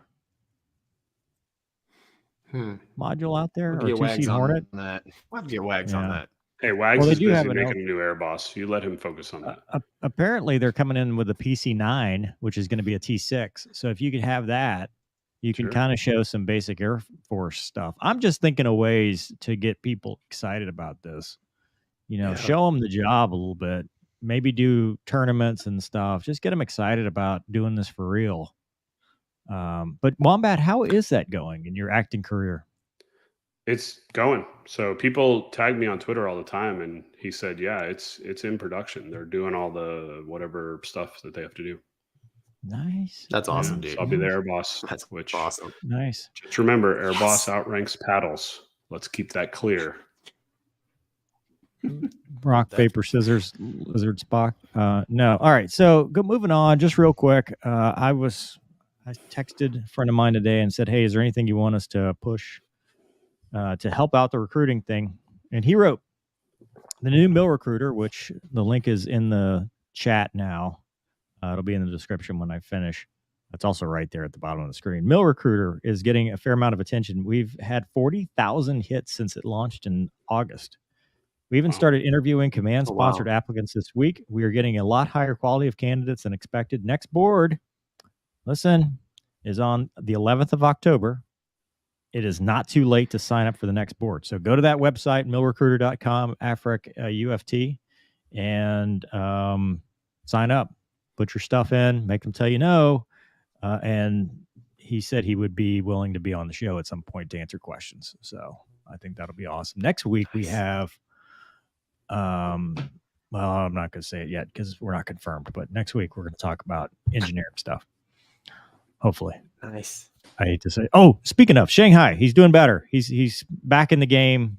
Should see him soon. So hopefully. All right, back to the next topic. We got threat brief. Su-30. There you go. Do I have a part in this one, or do I just put up the image? I think, well, you have to if you're the one that puts up the image. There we A go. lot of wings on it. It's a 2-seat multi-role fighter version of the Su-27, and then a whole bunch of really detailed information about it. Mm-hmm. Scary. Mm-hmm. We Does actually it have have to read thrust the stuff, vectoring? Douglas. If you just scroll through, it doesn't. Does it have thrust I'm vectoring? sorry, what are you saying to me, Mover? I'm saying you have to present Yes. it, otherwise Ah, It okay. does. the people. How much of it do you want? This is not a visual only. I'll do it. I got it. I got it. Well, We didn't brief this. Well, it doesn't matter. We It's didn't brief the camouflage. threat You can't brief. see it. Like I got it right here. So we're talking about the Su-30 today. It's made in Russia. It's been around since the 90s. It's got two. It says 2 men. I don't know about all that, I don't like that at but all. it's got 2 Saturn Two engines. crew They've got persons. a whole bunch of thrusties with afterburner, 3,000 commie units of range. It's got 150 rounds in the 30 mic camera, carries pretty much everything you'd ever want, and then it also can drop bombs. It's a derivative of the Su-27, but obviously this is where we get into the nuts and bolts here. So the export version is the MK, is the improved export version. Then you've got the MKI, which is India, the MKM, which Gonky's going to talk about here in a second, the MKA, the MKK, the MK2 is an improved export version. So the MKK would be for China, MK2 would be the improved export version, and then Venezuela, the MKV. Some may have written stories about that, not me. And then China said, you know what? We're going to make the J16. They say it's not a direct derivative, but it's very similar in form and function. It's an advanced version of the J11, which is the version of the Su-27. So you can see, real big airplane, high alpha capability. It's got Gonky. Did it have an ESA in the because the MKM when they exported I it, don't- they didn't have avionics, right? It's like, here you go. We're not going to give you all the cool stuff. I'm not sure, to be honest. I don't think so. Yeah. Gonky, That you've model, I you've mean. fought this guy. What's your assessment of the Su-30? Yeah, I mean it's it's huge. Yeah, it's a multi-role fighter. I've done BVR, so long range, and then dogfighting. And my impression is very comparable to like Hornet, Super Hornet kind of stuff. Our 4th gen, basically. It's very comparable to our 4th gen. BVR, it gets up really high and really fast. Within visual range, even though it's massive. So like even, you guys who play DC, if you set up for like a mile of beam set, you kind of have the eyeball count. Like if it's another Hornet, if you're constantly fighting a Hornet, you look at it, you're like, it's about a mile. Well, that's what I did. I was like, that's good. And I was like a mile off because the airplane's substantially larger than an F-18. So despite being a much larger airplane, it actually has a better slow speed game than the Hornet. So it's a tough airplane to fight when it has a good pilot. If you're better than the guy in the Su-30, at least in a Hornet, you're going to beat him. The airplane isn't magic, but it is very good. I mean, Did it really say that's the airplane in a 150 nutshell. rounds of bullets? Yeah, 30 That's millimeter. not a lot. 30 millimeter though, right? Yeah, but still. That's a solid squeeze. Yeah, I mean, Yeah. I don't care if they're 50 millimeter. If I miss with the first squeeze, it does no good. So 150 rounds is not a lot. That's all I'm saying. It's obviously I can't not remember the rate of fire. point of that plane. That's a good point. It could be but- a short, small rate of fire too. That's all. Well, the thing with all the Russian planes, they have a really good helmet heater combo that you guys know about. So, anytime you're getting gunned, you could probably be getting Yeah, you're probably long shot. dead. So, Yeah. the the Su-30 is. I mean, I said it in the video I made about fighting them. Everybody always says, everybody's wowed by the airplane in air shows. And everybody says, oh, that's useless in BFM, but it's not, because every time I lost to the Su-30 is because they were able to use the thrust vectoring. And from what I saw, when they are using the thrust vectoring, they can't do it at like 400 knots, right? So we have to be in a slow speed fight. And when they use it, it's an energy excursion, just like in a Hornet. And as you guys all know, you do a massive energy excursion in a Hornet, you bleed all your energy, and then you start falling out of the sky. So the pilot has to know when and how to use it. And if they do, it is, I mean, how many times do you guys wish you had a little more alpha? It's 360 thrust vectoring, like the nozzles. How do those work? They're canted. Oh, I like this plane a lot better already. What is it? What are you wrestling? What is Like they're like, no, like Raptor is like this, right? Straight what up are we and down. doing here? You're like a teenager in the 90s here. I'm adjusting the water. No, but they're at an angle. They're at an angle. Well, if anybody has questions on what the hell Gonky just meant, feel free to enter the chat, because all of us are there. I have questions. I'm really don't know, but thank you, Gonky. Appreciate the. How about the thrust vectoring? It goes like this. Oh, okay. Well, and more braking. The nozzles. It goes like John this, and then News. like this. Gonky, Is there anywhere in the you're description? describing Nozzles. puberty, is what this was. Is there anything in the description of nozzles. this podcast that refers to Gonky as an expert? Because that needs to be taken out right now. No, you know what though? But we're just gonna throw this one up there. That's my new. That's my new one. My goodness.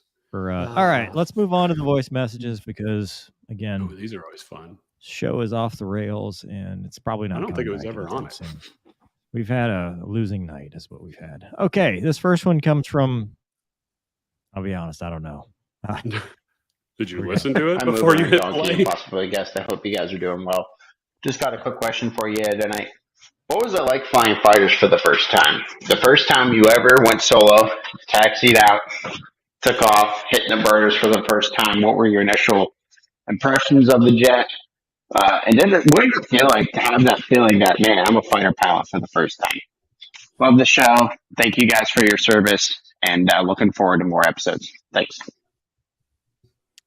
All right, so I don't know about you guys, but the F-16, the first time I flew, because the first time you fly the F-16 is cool, just in general, because you're like, hey, I'm sitting up a little bit higher than I was in the T-38. You've got more systems, all that stuff, but you've been in the sim.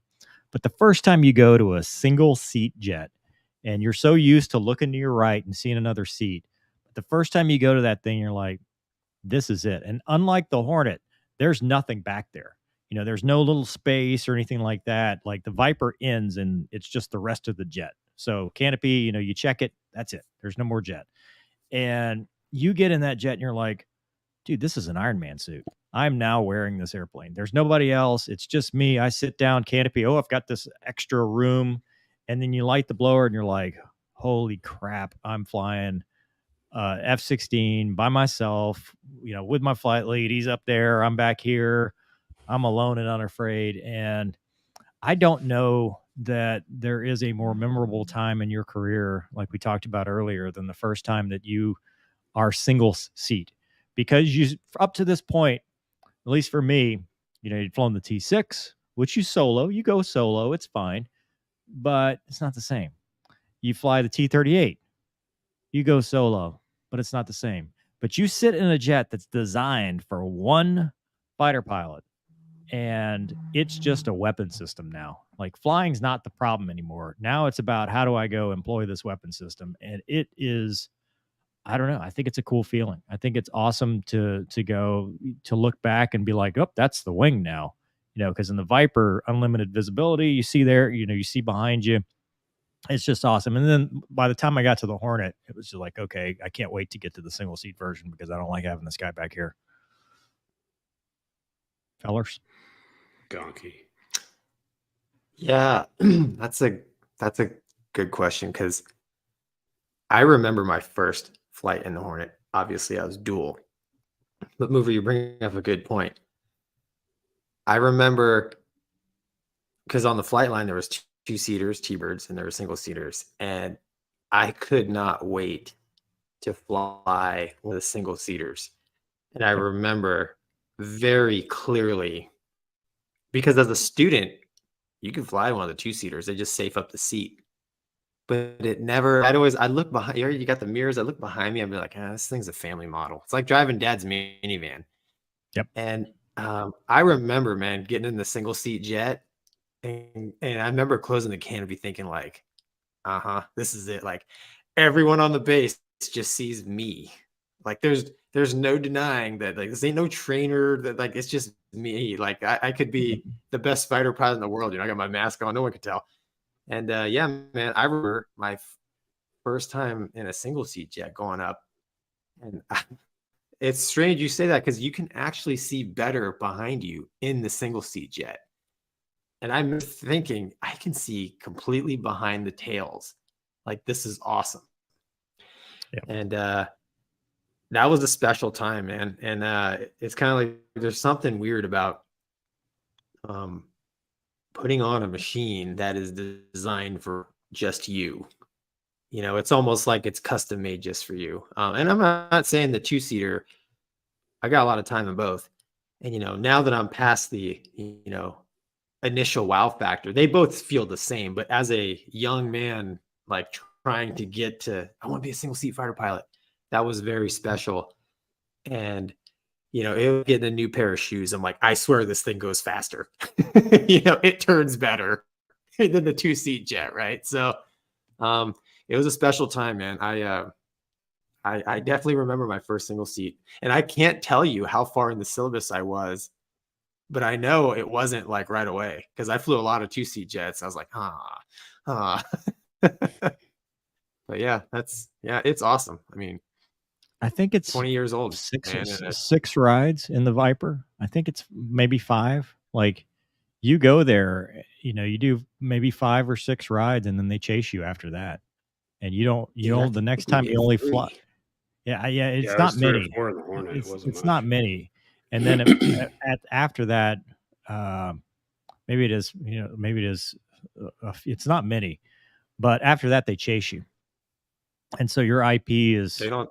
on your wing. So, Wombat. Dude, you can cancel. There's no me for chasing in the saying Navy. this. I don't care. I'm gonna say it because while you guys are talking, I'm trying to think of my way to say this politely. It took me 7 years of being a commissioned officer to get my first solo Hornet ride. I was almost 30 when I did it. And up until that point in my life, the coolest thing I'd ever done was sex. And I was wrong after my first solo. Period. I was like, I thought that was the pinnacle of everything.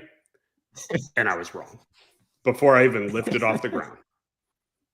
So, Dude, there's just something about walking up to a jet that you're used to seeing with 2 seats, and you're used to walking with your IP, and you're like, there's no seat there.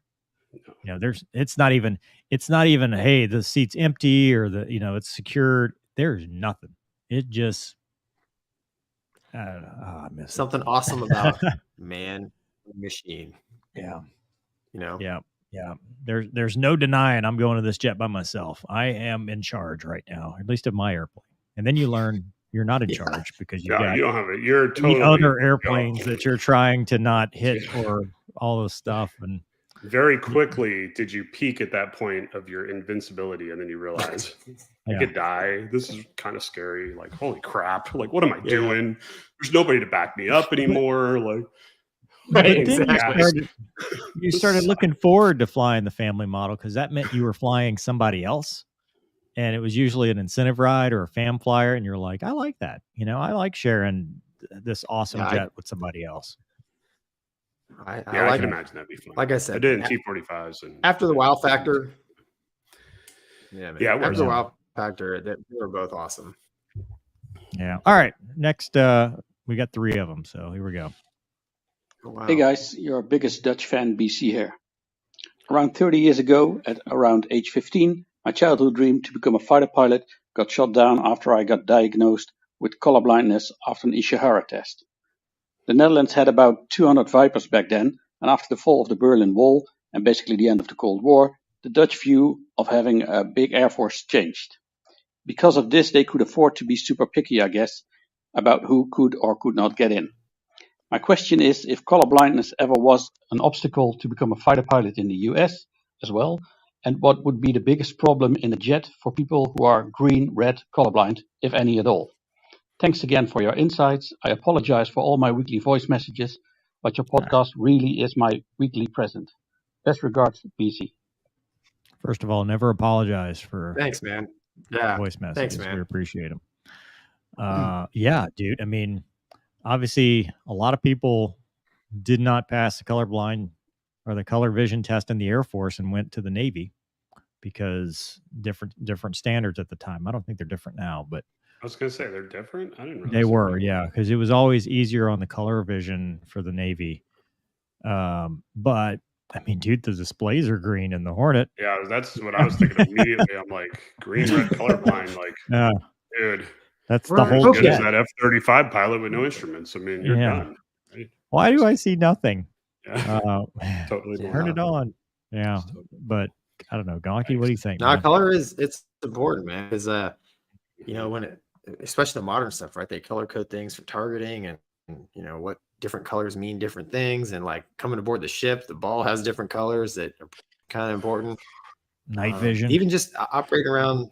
Does it, Gonky? vision, I thought you only saw a red ball always. See red. It's supposed to be red, right? Sorry, it's too easy. Yeah. So no, but I mean, bad if like, you were red, unfortunately, green, colorblind, obviously. Yeah, you wouldn't see it. I mean, the color thing is important. I mean, it's I'm sorry that it didn't work out for you, but Yeah, I it's a mean bummer. if they tried to push it through, it'd be bad. Yeah. Yeah. All right. Well, thanks for that, BC. Last one. Here Thanks, we man. go. Hey, Mover and Gonky, this is Greg calling in from the San Francisco Bay Area.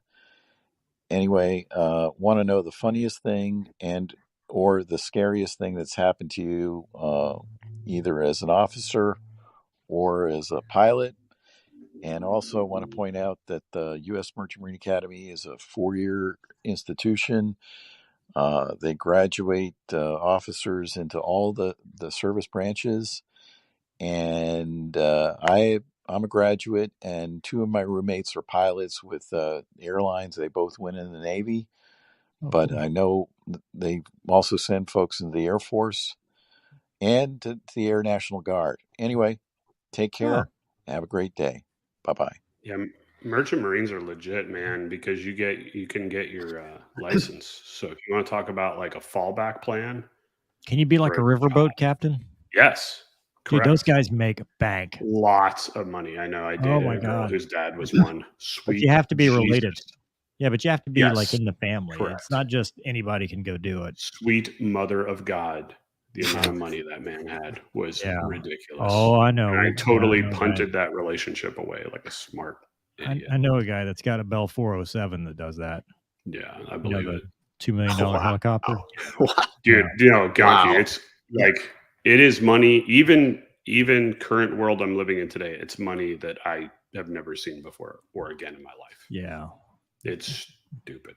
But hey, so he asked a question, which I'm hoping one day somebody says, first time caller, long time listener, because then that means we've arrived. Oh yeah, everybody's got to say that now. Gonky, your funniest and scariest. We've talked about scary a lot, but what's the funniest? Well, hard to tell. to be completely honest, I can't. Yeah, it's hard to can't when tell. you get put on the spot like this. I can't tell You the funniest story because we get this is the wrong chant. Like we get Hold on. Yeah, no, for legal you reasons. can't. There's no banner. Yeah, I mean, is yours like a flying story or is yours like a port call story? Yeah, what do you think? Are we talking about, Gonky? Well, I got a port call story that is pretty funny that I could tell, but that's what he asked. He's like, "What's as an officer, right?" I think that's what he said. Sure. Let's just stick to flying. We like airplanes. Do you have a funny airplane story? I mean, I don't think it's funny. Yeah, I mean, I've got a ton of them, dude. I mean, I don't know what. So my first, I don't know. This one's pretty funny, I guess. So my first trip in the T-45, and if they didn't have tape in my helmet, I could show you. But basically, very first landing was on the Lincoln, and Wombat, our buddy from Vance who went helos was playing guard. I can't remember. I think it was Paul that was out there. Man, so you were like, I am not going to drink because I know his ability as a pilot. That's not. No, I'm just kidding. He is not going to be able to find me. So around the boat, you're all up one free tower, right? So CQ, I'm a student, never landed on a ship before. So I trap. It's kind of a scary, center ball, and then I let it fall out the bottom. Wombat has seen it 1,000 times. Gonky pass. I crash into the ace. I mean, I'm scared to death. I go straight to military power, and if on the T-45, it's a thumb switch for the comm. And as I trap, I come full forward and I key the mic. And I mean, it's kind of like my whole body, like I'm standing on the rudder pedals. I'm tensed up. I'm holding the mic, and my head flies forward and hits the UFC. And just like a girl, I just scream, "Oh shit! Oh F!"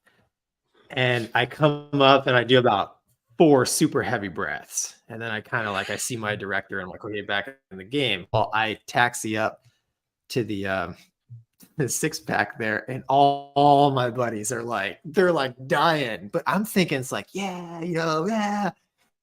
No idea. So I shut down.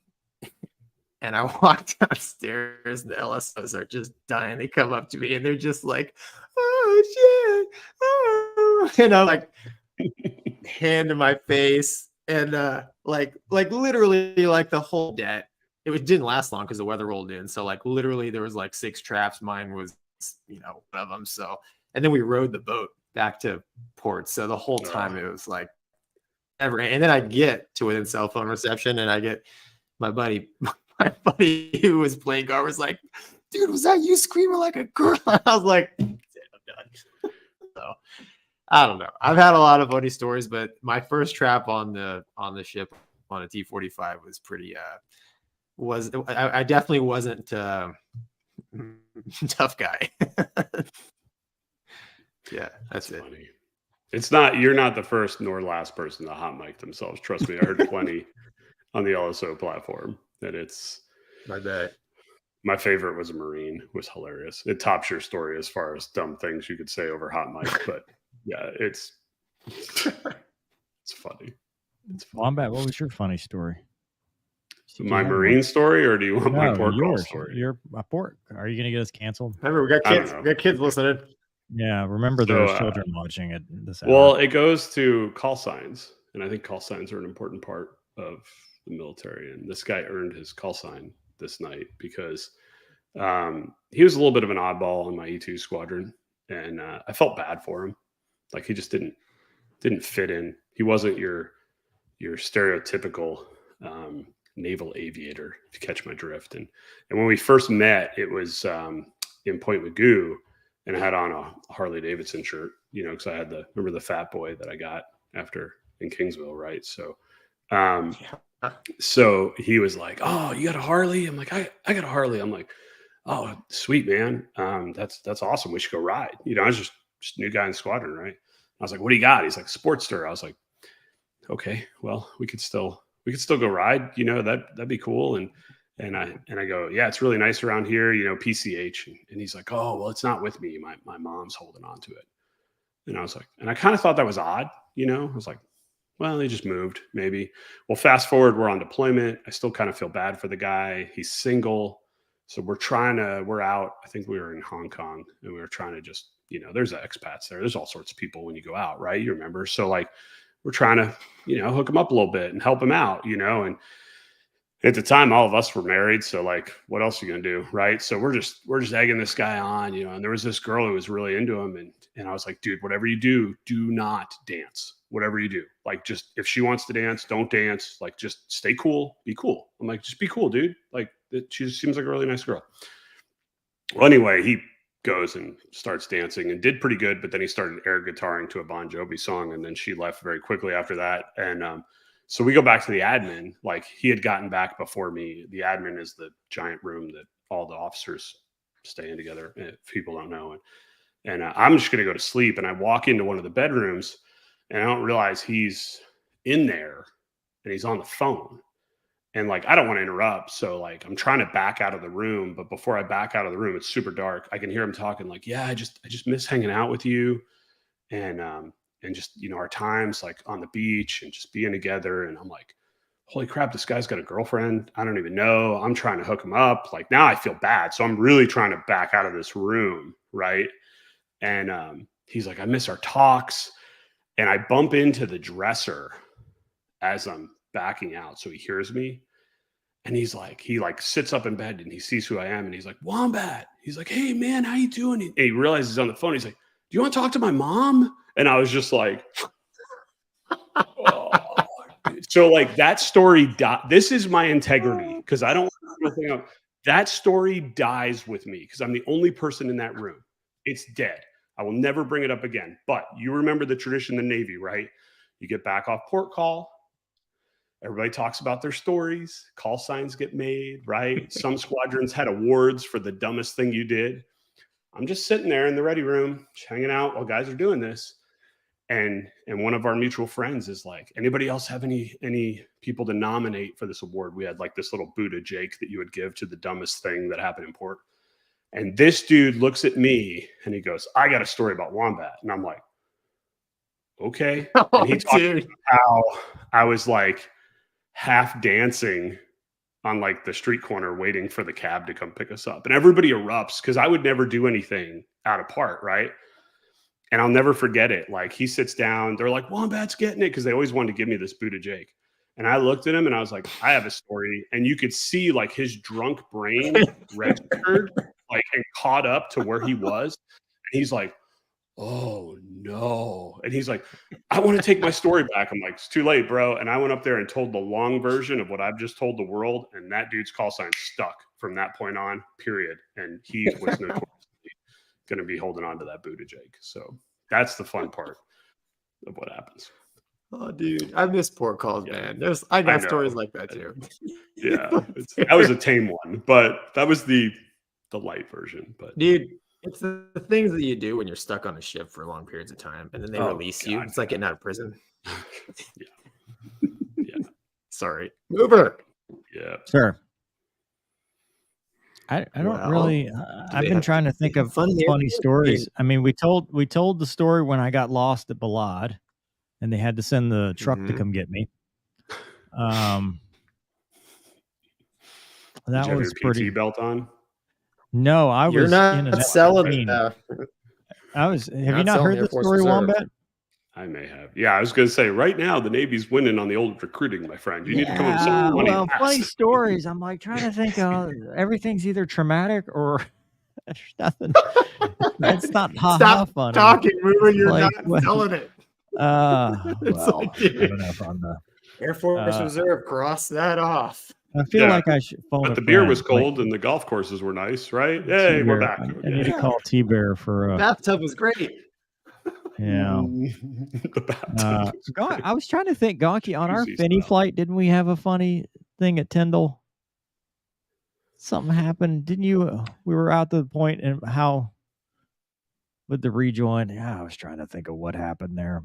The Finney flight. I think I've tried to forget that too much, but I'm going to pass because I don't have any. We'll come back, ladies and gentlemen. Yeah, well, I'll think this one over. I was blindsided. What's your scariest? Have you talked any scary stories? No, dude, that's all I talk about. Well, all the night traps, every single one of them could be scary. My whole career is a damn scary story. So, I made a video about my my almost midair. That's probably my scariest. Yeah, we've already talked about the scariest stuff. So, yeah. All right, Douglas, what do you got for the people at home? We've got Airborne Phantom. Hey guys, hope you're all doing well. I recently discovered that I'm a slow learner and quite forgetful. Would it be fair of me to assume that military flying probably isn't for me? Thanks a lot. Marines fly. False. False. Somebody. Man, I'm a slow learner, and Gonky flies. I mean, yeah, I was gonna say Gonky's the boss of everybody now. Look at him. He's basically an 07. Gonky's the assistant to the regional wing commander, and he flies, or used to. Yeah. So. All right. You can be a slow learner. No, Make them tell be you a no. slow learner. Yeah, don't disqualify yourself. Yeah, don't self-eliminate. Yep. Don't call yourself these things. Oh, Aaron sent a voice message saying this as well, but I appreciate all you guys do. I always watch the show usually just later due to work. Thanks, Aaron. He's a VOD. Thanks, man. We're watching you all live and be able to support. Thanks. Wombat from Cluterus. Did you gotta say it just to see Gonky's face is frozen. Did you ever feel any anxiety or did you feel different flying in an E2 knowing the lives of others in the plane were dependent on your skill as a pilot? That's a good question. There's definitely, in my opinion, a different feeling, especially I could speak to carrier aviation when you have crew members on board and no ejection seats. When I was flying the Hornet, there was very much that mentality of like, nah, I don't want to, but I can always give it back to the taxpayers and punch out. Hawkeye's a different animal, and this was something we dealt with every day. It was something that when you were working up to aircraft commander, they taught you about. There may be that time when you had to hold the plane level as the aircraft commander and let everybody jump out. You may or may not make it. So I wouldn't necessarily call it anxiety. Right? It did. It happened to one of my friends who did. He didn't make it, but he did a great job holding that plane and saved 4 lives. So I don't know if anxiety is the right word, but it was definitely a different feeling. And I'll also tell you there was a different level of pride because we had at least one guy in our squadron that people wouldn't fly with. The NFOs refused to, because for good reason. I didn't really like flying with them either. And the only reason I did is because I also had controls. So that made me feel safer, but there's no way in hell I would have sat in the back. So I took a lot of pride in the fact that I never had everybody wanted to fly with me. They felt safe with me no matter what, probably because I had crap break all the time and I always came back.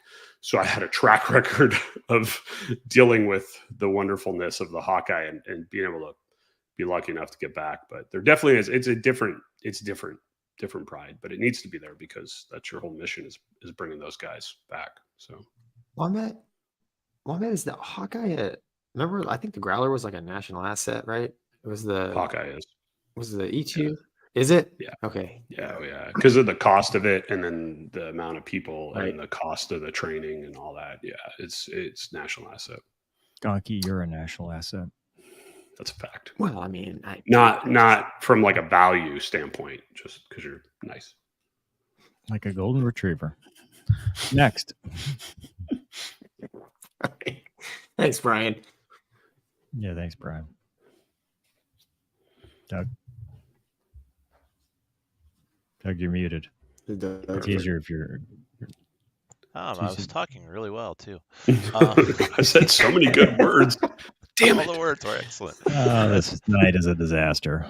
We're the best ever. Everybody has to get in one mistake tonight. As a paramedic, I ran a call similar to the F-35 crash. The dispatcher called about a possible military helicopter crash. It turned out to be an AH-1 Cobra hard landing the aircrew ambulance in a Jeep. Wow. Yeah, There you go. It would be surprising. I mean, it's not something you see every day. Thank you. $5 is $5 from Harold. Thanks for the book pointers. My kids will love them. Looking forward to more Spectre, Shepard, Kruger, Rattler, sci-fi if it's in the cards. Yeah, the sci-fi novel. Thanks, thank you. Is it's humming along, man. We're at chapter 43 now. I think it's 70,000 something words. So I'm hoping to have it done. Yeah, it's Gonky will never read it. But Gonky, have you read any of my books? Only the awkward. parts where that's I'm awkward. Wow. Spoken like a You true read fighter one pilot. chapter in. Jeez. All right, next. Gonky left me a nice review on Amazon for my book, which now hurts my feelings because clearly he didn't read it. So Gonky's a liar. That's all we know. Skino 6830. Oh no, I read Wombat's books. Oh, We're still doing that. Wow. We just saw an Air Force pilot dropping Growler after UPT. Any insider experience into exchanges like these? Do they just go to B course or for an Air Force after? Yeah, Really? So the Whitby has right the after Air Force UPT? exchange. Yeah, there's a whole Air Force squadron of the Whitby where they fly the Growler. Dude, go fly it. But right No, out of UPT, I thought that was an exchange tour. UPT would be no, not the Growler, because the Growler has Air Force squadron. So it's different than the exchange where they go. There's an actual go fly a real fighter. Just don't get all creative. Just go fly a real fighter. Just go fly a real fighter. That's what I'll say. Not that there's anything wrong with it. I'm just saying. Oh no, I'd go fly the Growler right now in my life. That'd be awesome. You got somebody to videotape you the whole time. I'm talking about pilot training. Like if your options are like the Eagle, Strike Eagle, Viper, Raptor, F-35, don't get creative. Just go fly the F-35 or F-16 or whatever. Don't do all that. That's valid. That's something you do later. Yeah. Okay. When you need Instagram clicks. Mover's funny story is making fun of Gonky's internet when his Compact 720 computer crashes. It's not far off. I think that was from the NVIDIA driver update. I think the 4090 had a little hiccup, my guess. But I don't know. Hey man, None of those words, none of those words made any sense to Gonky. So no, me neither. That helps. Know what the heck Douglas knows. We'll talk afterwards, Mover. I used to. I'll be Compact debriefed stock at one point. Roderick says, I would have gotten fired if I messed up Mover's internet. For the record, I did not mess up Mover's internet. Of course, I've never made a mistake. I also live where folk used to literally club baby seals, Wombat. Nice. Notice his currency's Canadian. Correct. Not talking about U.S. seals. No, that was really a thing. It was in National Geographic. It's also Was a Dos it? Gringos song. Mhm. Yeah, Is it's it? like clubbing baby seals. I'm going to have to listen to that one. Hmm. And this will catch us up. Either. Max the viewer, I have one question for the carrier guys on a case 3 wave off or a bolter. How do you go about that? Jack. You climb forward up to pattern altitude, try to pull the seat cushion out of your flight suit bottoms, turn downwind, get vectored around, and you get to do the whole thing all over again. Turn down One for what? Yes, one very important thing: barrel out hold. Oh yeah, dude. So let's wrap your brain around that for a second. How do you? I want reaction from Gonky, right? So you've done plenty of bolters, from what I've heard, or wave offs. So your case I three- haven't. I haven't. But continue. I know. I've never boltered in a Hornet, ironically, ever. I have 0 bolters. Now the Hawkeye, different story. But picture this. So you just boltered, wave off, whatever, you get airborne again, right? Off the cat, whatever. And you turn downwind and you're sitting next to your buddy and you've been flying the whole time. And now you get to swap seats. And then Oh, you no. get to fly. Nope. You can't land from the other seat. No, I just don't think I Siri could mentally really shift liked that gears. question. Too many people. Sorry. But think about that. Like, dude, we a lot of Yeah. times didn't even have altitude hold. Like, you don't talk about Yeah, vertigo. no, I- man. Trap cat traps, that's dumb. Like on levels I can't even describe. Well, Max, Yeah. the thing is like, okay, if you bolted or waved off because you just scare the crap out of yourself, that's one thing. If you got like a foul deck wave off, or if it was a nice pass and the hook skip, like, never happened to me, right? Then you were okay. But you know, if it was you were all out of sorts and you got some screaming power calls and wave off lights, it made for a long lap around the pattern. Yep. Did you ever have your night in the barrel? No, I had my day in the barrel. Oh. That's a bold I broke- strategy. We don't that was the usually day see I- that in naval I- aviation. I could see perfectly fine, actually. No, I've broken the main landing gear on a Hornet, so I had to get towed out of the landing area. So I guess technically I've crashed an airplane. So that was my Every day in the carrier barrel. landing's a little bit of a crash. Don't worry about it. This one was Awesome. thanks, Max. Must have been the pitching deck in the sea state. Yes. And yeah. Sea snakes. Ugh. Cluterus is back and says, "Tell us your Code Brown stories." I feel like I've we've never told had that all of these. problem. I've never had that problem. I've never flown had that people problem, that. and I had pee all the time, so I carry like tons of pee bags. But Yeah. Is this just not a euphemism for a time that you were scared? No, Or I does he thought really it's when you had mean crap poop in the story? airplane. Is that not? I assume that's what he meant. Oh, I thought that was a I- physiological. No, I assumed it was a euphemism. I thought it That's was a just- euphemism. Yeah. No. I thought he really Smaller wanted to words, know when we were gents. scared. Scared. If you can't spell it, don't doesn't- use it. He I'll doesn't tell. mean Look, literally.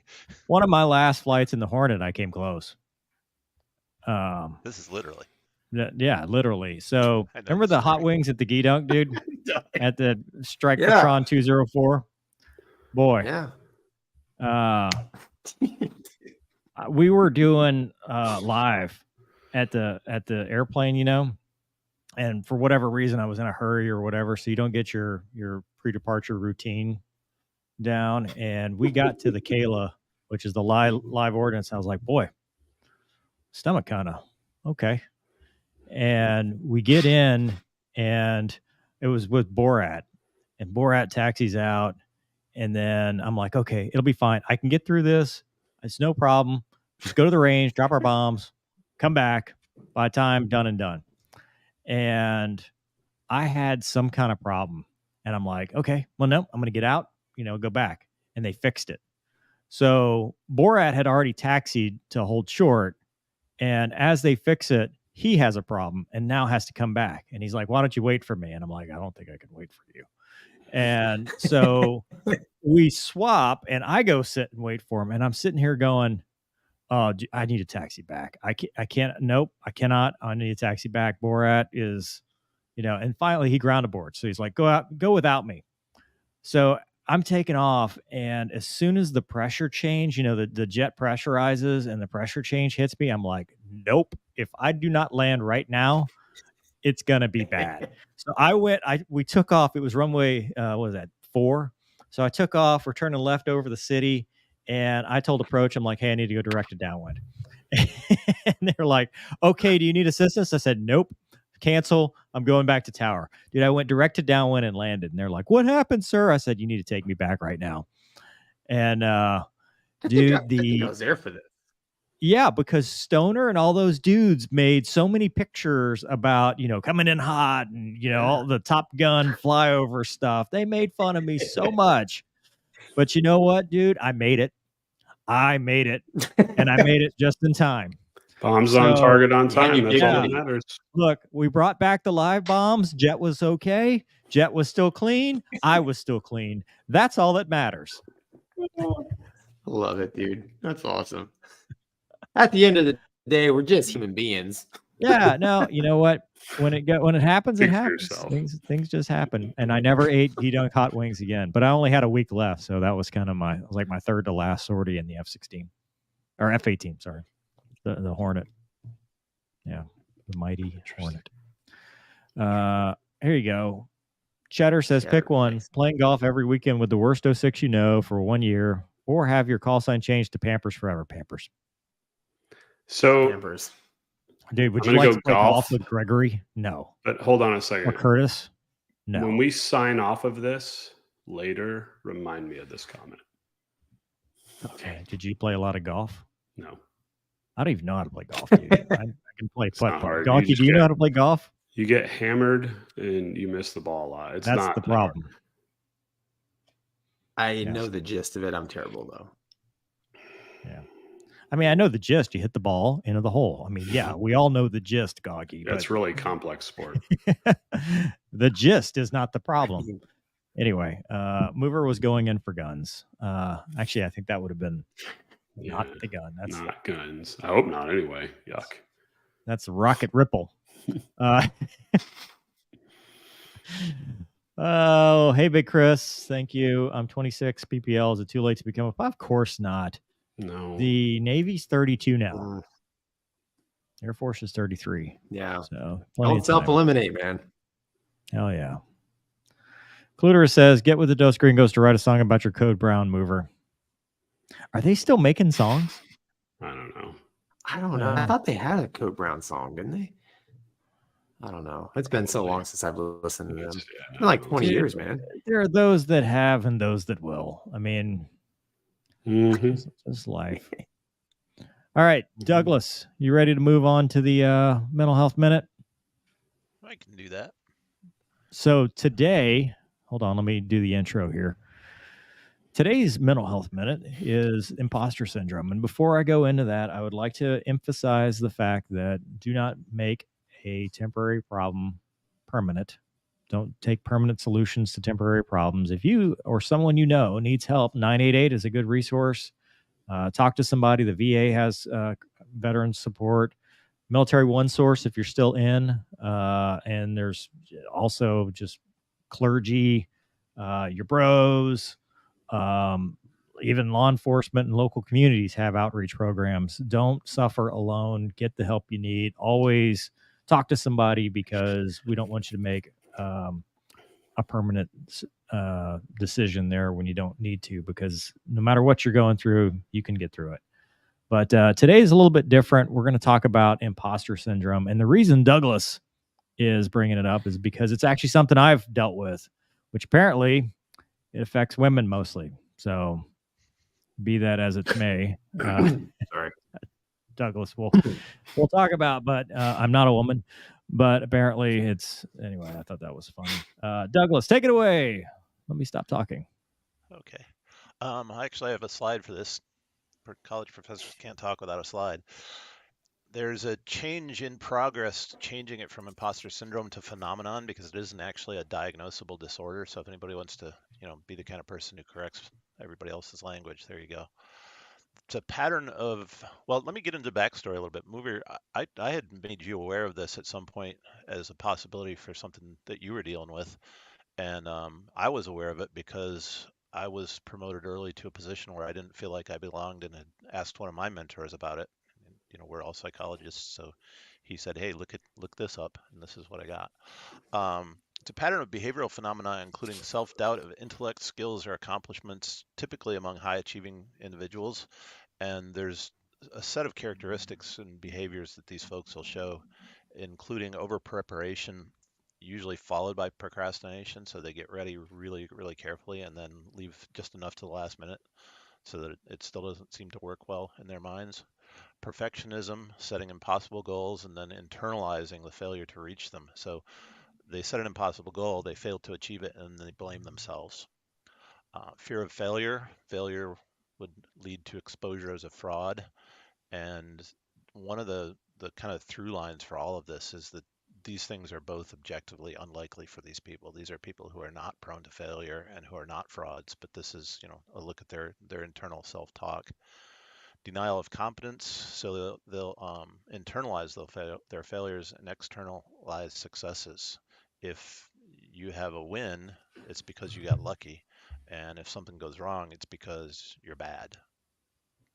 Fear of success is also a part. These don't all apply to every single case, but the self-talk there is, I got lucky, there's no way I can keep this up, right? I just keep getting lucky. Every time I get it right, I got lucky. And the procrastination ties in there too, that there's some speculation that maybe some of these folks are like unconsciously sabotaging themselves, so that if I prepare really hard but leave something out and then I do fail, I can have an explanation. Particular risk groups amongst high achievers. It was originally discovered in a study of, I want to say female academics, but it might have been medical students, I'm not sure. It's common in academics across the board. This is something that we talked about, in my business for a long time with graduate students. There's just a lot of unreasonable goals set externally. Same is true for medical professionals. And I couldn't find any research that suggested that it was common amongst fighter pilots, but it doesn't sound too far out. I mean, if you think about the goal setting and the perfectionism and the striving for success. And I thought I would include some major strategies to combat this issue. One of the obvious ones, although it's not always easy to implement, is objective assessment of outcomes. We're talking about people who are successes here. These are people who, have valid successes, are objectively not a failure. So if one can find a way to objectively evaluate these things, a lot of times it'll break down the cycle a little bit. Trust the process and people who put you there. This is something I've told a lot of folks over the years when they've come to me with this. It's like, look, I was on the board that picked you. Trust me. There's a process that puts you in this position. The process only puts people who are good at this. You'll be fine. That kind of positive talk does work. Talk to others, and I'm not necessarily only referencing professional help here, but kind of going back to the first point here. Other people will say, hey, look, you're okay. It's the whole business of objective assessment of the outcomes. You deserve to be here. You're okay. You're good. You'll be fine. Reduce social comparison, particularly social media. I mean, if you want to go find unattainable goals and try to strive toward them, social comparison and social media particularly is a really good way to do that. And that's a bad thing. You don't want to hold yourself up to unreasonable standards. And then referencing back to something that you used as a mental health minute previously, just look at it in terms of gratitude. Accept that it's okay for one to be in a position of prominence or leadership or success.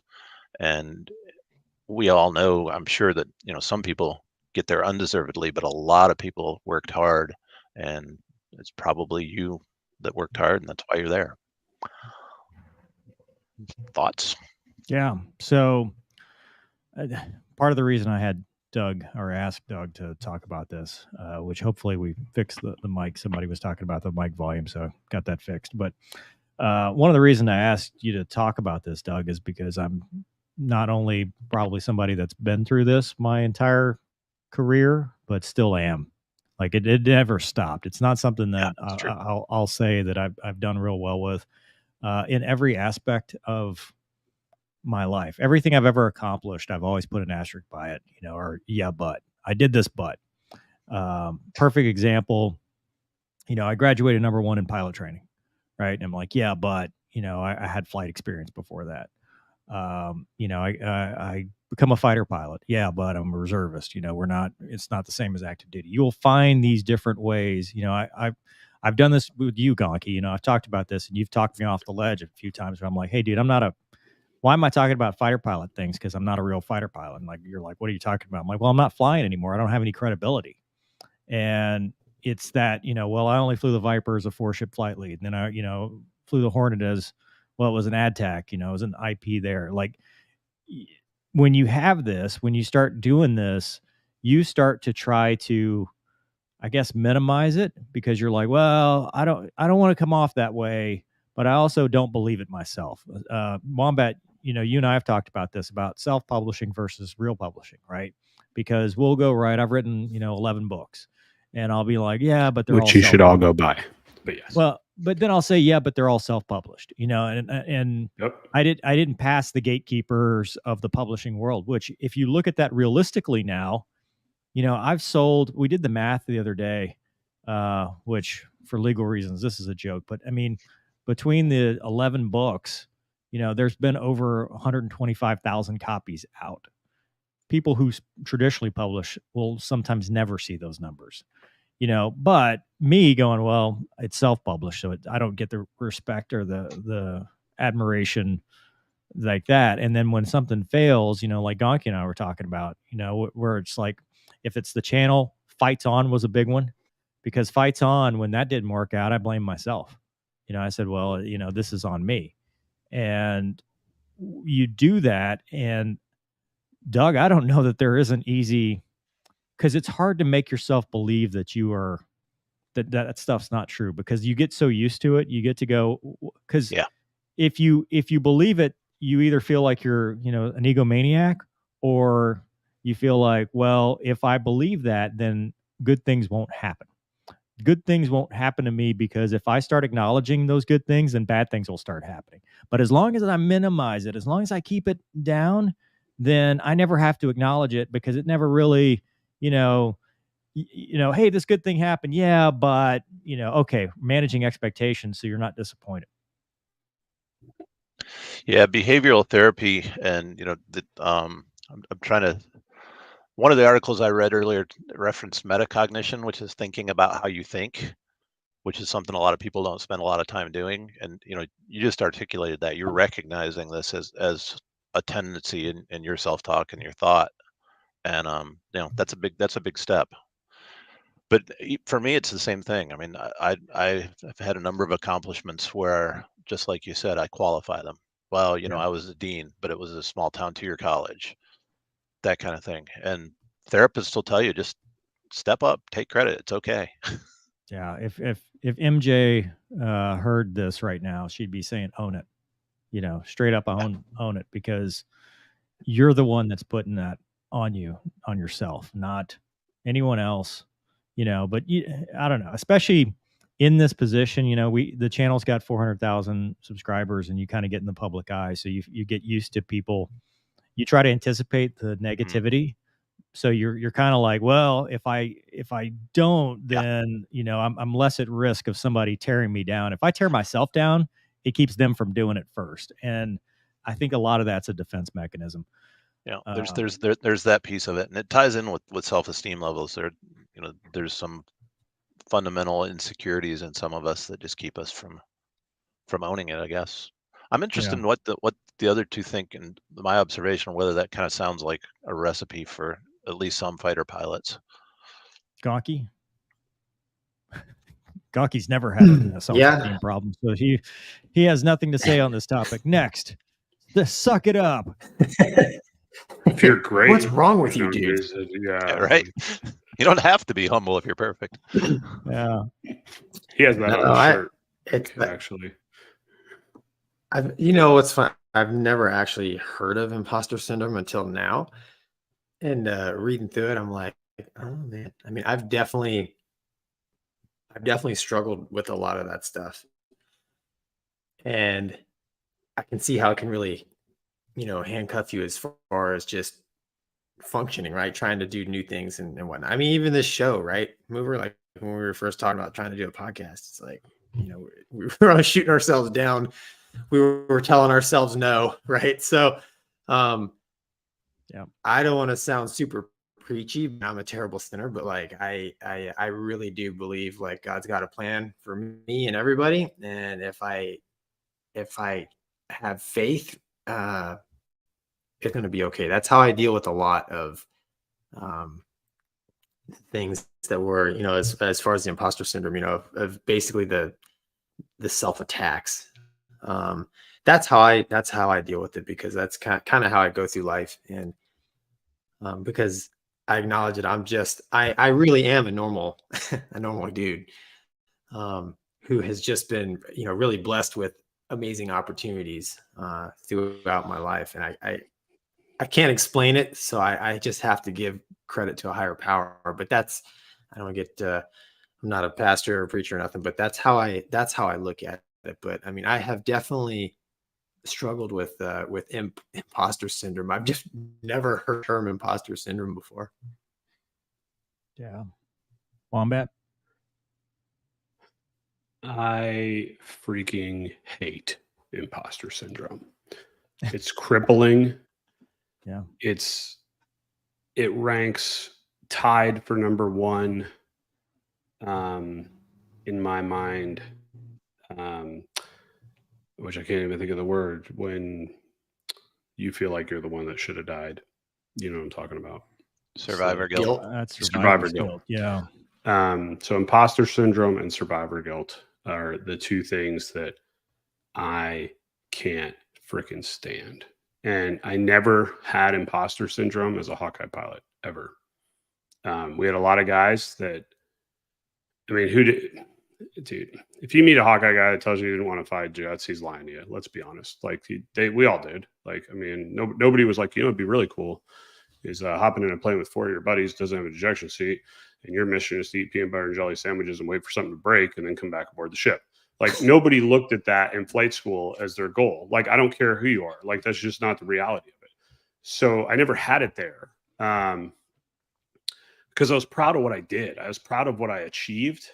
Gonky knows, going through flight school, like, I mean, I was the epitome of just happy to be there, because I shouldn't have. I mean, like, sweet God. I mean, the competition was just stupid. The fact that I got through is insane.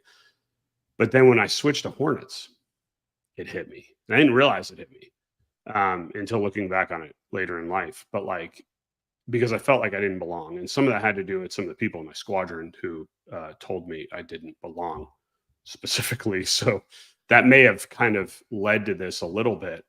But it was like everything I did was to prove that I should be there, to prove that I had earned this. But in my mind, I didn't believe it myself, and that affected me. And then, all the struggles I went through and medical stuff I went through. And then finally, just to get back to flying, I was just happy to be a pilot again. But then it reared its ugly head with writing. And Mover, you know this. I mean, we've had many conversations, and I'm like, this is dumb. What am I writing? Nobody wants to read my crap. Like, it's garbage, blah, blah, blah, blah, blah, blah. I mean, you name it. And it's debilitating, and is the number one enemy of achievement of your goals that you can have, because it literally will sit there in your brain and fester, and you'll never know that somebody's dealing with it. They could be your best friend. They could be right there for you, right there with you. You'll never know that they have this going on in their head, and it just festers of them just putting themselves down and down and down and down. And all that it's doing is wasting time. All it's doing is just delaying the goal. It's like our mind's way of sabotaging ourselves, and it drives me nuts. I was literally just having a conversation today with a buddy of mine about how our minds work, and how literally our brain will attack itself to sabotage itself. Like, you can have two conscious thoughts. I had one this morning and I laughed at it because I recognized it, that were literally competing thoughts. Like, one was like, I'm really bummed that this is happening. But the other one was like, I'm really bummed that this is this way. And I'm like, well, those, you can't have one without the other. Right. And that's what this is you would just get into this perpetual loop that you're not going anywhere. And it drives me nuts. And what I will tell you, number one, mover, I think you are coming out of it, frankly, from an outside source, just for what it's worth. For what it's worth. I mean, you're not out yet, but you're coming out. But I will tell you, like, I feel like I am out of it at this point, at least with the writing. Like, I made a conscious decision about 4 months ago, probably right before the second book came out, where I was like, you know what, dude, screw it, man. I wrote a bestseller. Whatever. Like it or hate me now, I don't care. I'm going to focus on, and it was on your slide, Doug. It was the last thing, like focusing on, I forget the exact verbiage, but it's the gratitude. I do deserve this, the thankful. And it's funny because I made an Instagram post last month about Tailhook and all this. And like the comment I made of, you know, why aren't you at Tailhook was like, well, because if it's not my family, my faith, or my health, like it's not important to me. Like if it doesn't directly positively affect one of those three things, don't care, period. And you know, to me, family is not just my wife and kids or my parents. You know, you guys are family. There's a small circle of friends that you, as you know, fall into that family. But when I made that conscious decision to change, it's like everything got clear again. It's like it didn't have control over me anymore. You know, people at work, and it happens, and you know, somebody will be like, "Oh, did you know that that he writes books?" And a year ago, I'd be like, "Nah, you know, well, it's self-published." Same thing you're talking about, Mover. Like, "Oh, it's self-published." Well, now I'm like, "Yeah, man, you want to bookmark? Like, bestseller in that." I don't know. Like, I mean, and they're like, "Man, I want to buy it." I go, "Well, it might suck, but the good news is you have to pay me before you get to read it. So hope you like it." A lot of other people have. Some people have hated it. So like, it's really freed my mind up to just be able to be like, you know what, what's really important? Like, is what some idiot on social media says to me about my writing when they've never even remotely gone after a goal in their whole life matter to me? It doesn't. Because what difference does it make? That's just somebody who's feeling bad about themselves who's attacking me on social media, much to the slide talking about social media, right? They're trying to knock people down. But what they don't realize when they're doing that is it's creating this doubt. It's creating this imposter syndrome in people, right? And it's toxic. It's truly toxic. The things that we do to each other as a society because of social media is toxic because you don't realize how you're affecting those other people. But here's the flip side of it. You also don't realize the pros, right? I mean, and that's what I try to remind you of, Mover, is like, think of all the people that you've helped that you would have never, ever, ever been able to help because of your channel, because of your social media, because of you just being you. I mean, to me, it's worth it. I'll deal with the bullshit. I'll deal with the haters. I'll deal with the people, because if I can reach out and help those one or two people, it's worth it. I can put that on me. But the hard part is that transition from going from, oh my God, every little one of these comments chips away at me just a little bit, to finally being like, who's that dude? Like, whatever, delete. Case in point right here. This dude, I've been sitting here staring at this since it came out. This was almost 10 minutes ago, but the dude went from like super chats to unsubscribed and announcing his departure, and I have no idea why. Like, you sit there and you're like, what did we do? Much like anything else, you don't have to announce your departure from a channel you don't want to watch anymore because nobody cares about you. I don't understand. Well, we'll talk about focusing on the negativity. So that's my point. I can't stand imposter syndrome because it is so much more debilitating. I mean, Gonky's a prime example. Somebody who's had it didn't even realize it. And that sucks, because if you have it and don't even realize it, how do you know to combat it?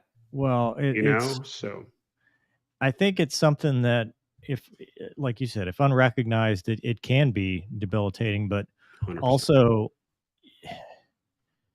it can have unintended consequences in how you view your career. You know, every time I talk to Gonky and I say, hey, dude, I need to go fly. I'm like, why? I need to go get a flying job. I need to go get a military flying job. Why? Well, because I don't have any credibility right now. He's like, what are you talking about?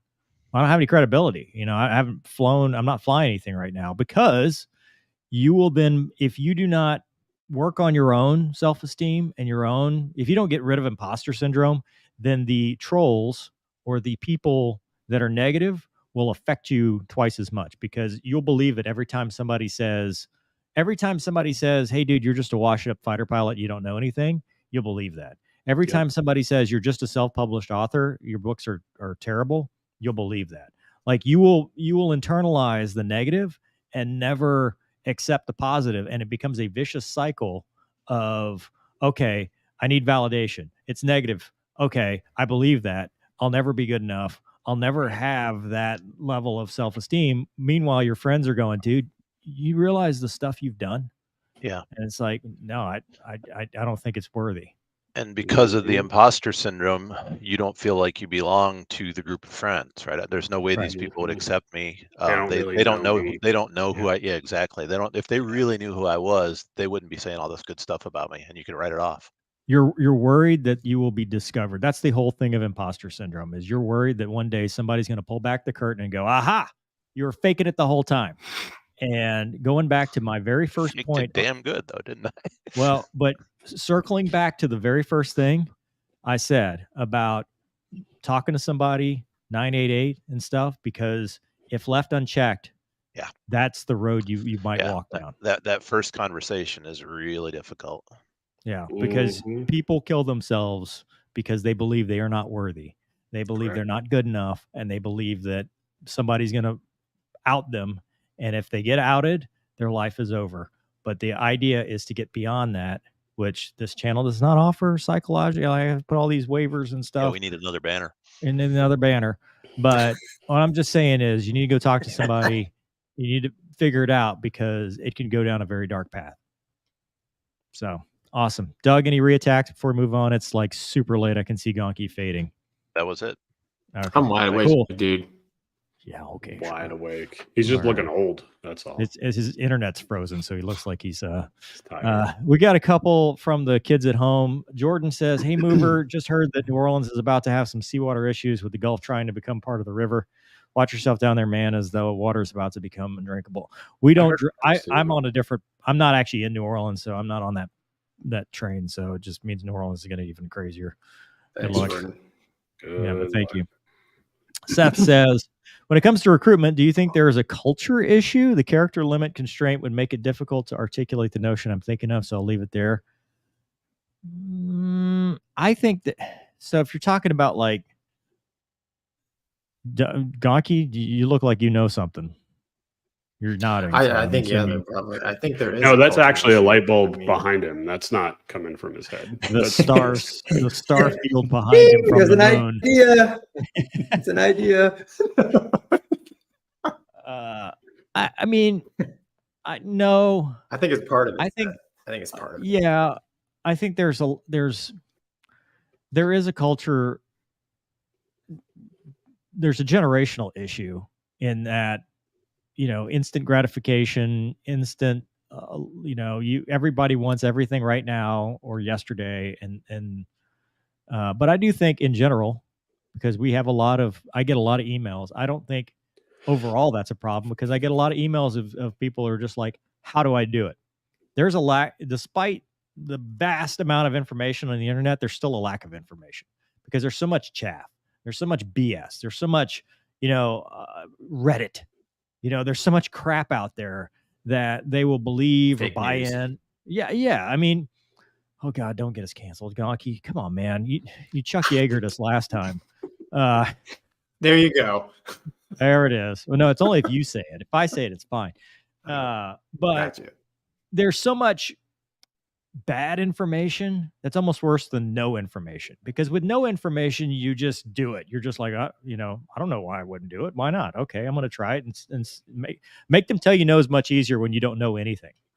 But when you got the world of the internet with people that have their preconceived notions, I mean, I've seen this in this profession. I see this in law enforcement. There's nothing funnier or sadder, I guess, than watching a law enforcement video, a body cam video, and watching all the internet lawyers tell you why this was illegal. A cop can't make you get out of the car. A cop can't do this. And you're like, dude, have you not, like, you could pick up a book and just look up some of these Supreme Court cases that says the exact opposite of what you're saying. You know, but there's so much bad information because people are like, I know this, I'm an authority. It's the opposite of the imposter syndrome. Doug, what's that? The imposter syndrome? I don't know. Douchey syndrome. It's one piece of Dunning-Kruger. We could do a whole there you podcast go. on Dunning-Kruger. Dunning-Kruger. That's right. But anyway, you don't know what you don't know. Exactly. High levels of incompetence. Anyway, That's a good question. Auburn says, thank you for this mental health minute. I really needed this. Hits home hard. Awesome. Another person I'll give a shout out to that also emphasizes this on her social media is Mace Curran. She talks about it a lot. She talked about it when I did the interview with her on this channel. Doug and I have been talking about imposter syndrome for a better part of a decade now, but she talked about it here and I really appreciated it because I think it's cool that she's bringing light to that. So go check out her stuff. I think she's doing speaking and stuff now too. Eric says, best show ever. Wombat is on fire. That's probably when that dude's unsubscribed. Question for Gonky and Mover. New jobs or A&G or AFRC? AFRC for both of us. Congrats on the new jobs. Thanks, Eric. Thank you. RC. Franz, Aaron Franz. I like saying Franz. That's probably not how you say it, though. I'm sorry. I've heard people say you can be your own worst enemy or your biggest asset. Yep. I think the hardest part is realizing that you can be both. Bingo. And controlling it. You have to control it. Oh, yeah. I agree, because the opposite of imposter syndrome is reading your own press and thinking you're awesome. So you have to find that line in between where it's like not everything negative everybody says is horrible and true about you, but then you're not perfect. So like you have to keep working. Humility is important. But also, I mean, your mind can be the greatest weapon against you. Look at anxiety. Look at people that struggle. You know, we've talked about it, the anxiety, the panic attacks, the claustrophobia, all these little things. That's your mind turning against you. And if you've never been in that situation, if you've never felt that, you can look down on somebody and go, look, well, suck it up, buttercup. You know, you could be like Gonky down here, who's never had a negative thought in his entire life as a golden retriever. Well, but in his defense, there's not a lot of thoughts. So, I mean, it's statistics. Sorry, sir. Please don't fire me. Please don't. This is a fun dynamic. Yeah. He has gotten more mature now that he's the boss. Oh, dude, you should have heard him the other day telling me about the new job. I'm like, Gonky's having some big conversations over there. But thank you for that. Auburn says, thank you for that brief view on your faith in God. I believe a bunch of us here would love to hear more from you about your faith. That's Gonky's strongest suit. Sincerely held. Unless, depending on who you talk to. When you're born below average, it's all I got. He's praying for slightly above, slightly below average. Janitor has double subscribed. Thank you. Perfect. Makeup. Nice. Wombat, how do you deal with being the best looking dude on this podcast? I'll tell you, it's my cross to bear. Look at Gonky's just losing it down here. It's my cross to bear. Because I'm leaning out. Gonky, they like the new skinnier Wombat. You got. Hey, I'm just saying. Just saying. Yeah. Don't read your own press, man. Competition's coming after you, is all I'm saying. Thank you, Doggo. Longtime watcher, first time super chatter. Consider me subbed, if only for this mental health chat. I constantly deal with imposter syndrome as a former deployed contractor. It's a sneaky SOB. Absolutely. Mm-hmm. Yep. Absolutely. Thanks, man. Laura says, you guys are the best. Thank you. Thank you, Laura. Thank you. And then last but not least, Makadama.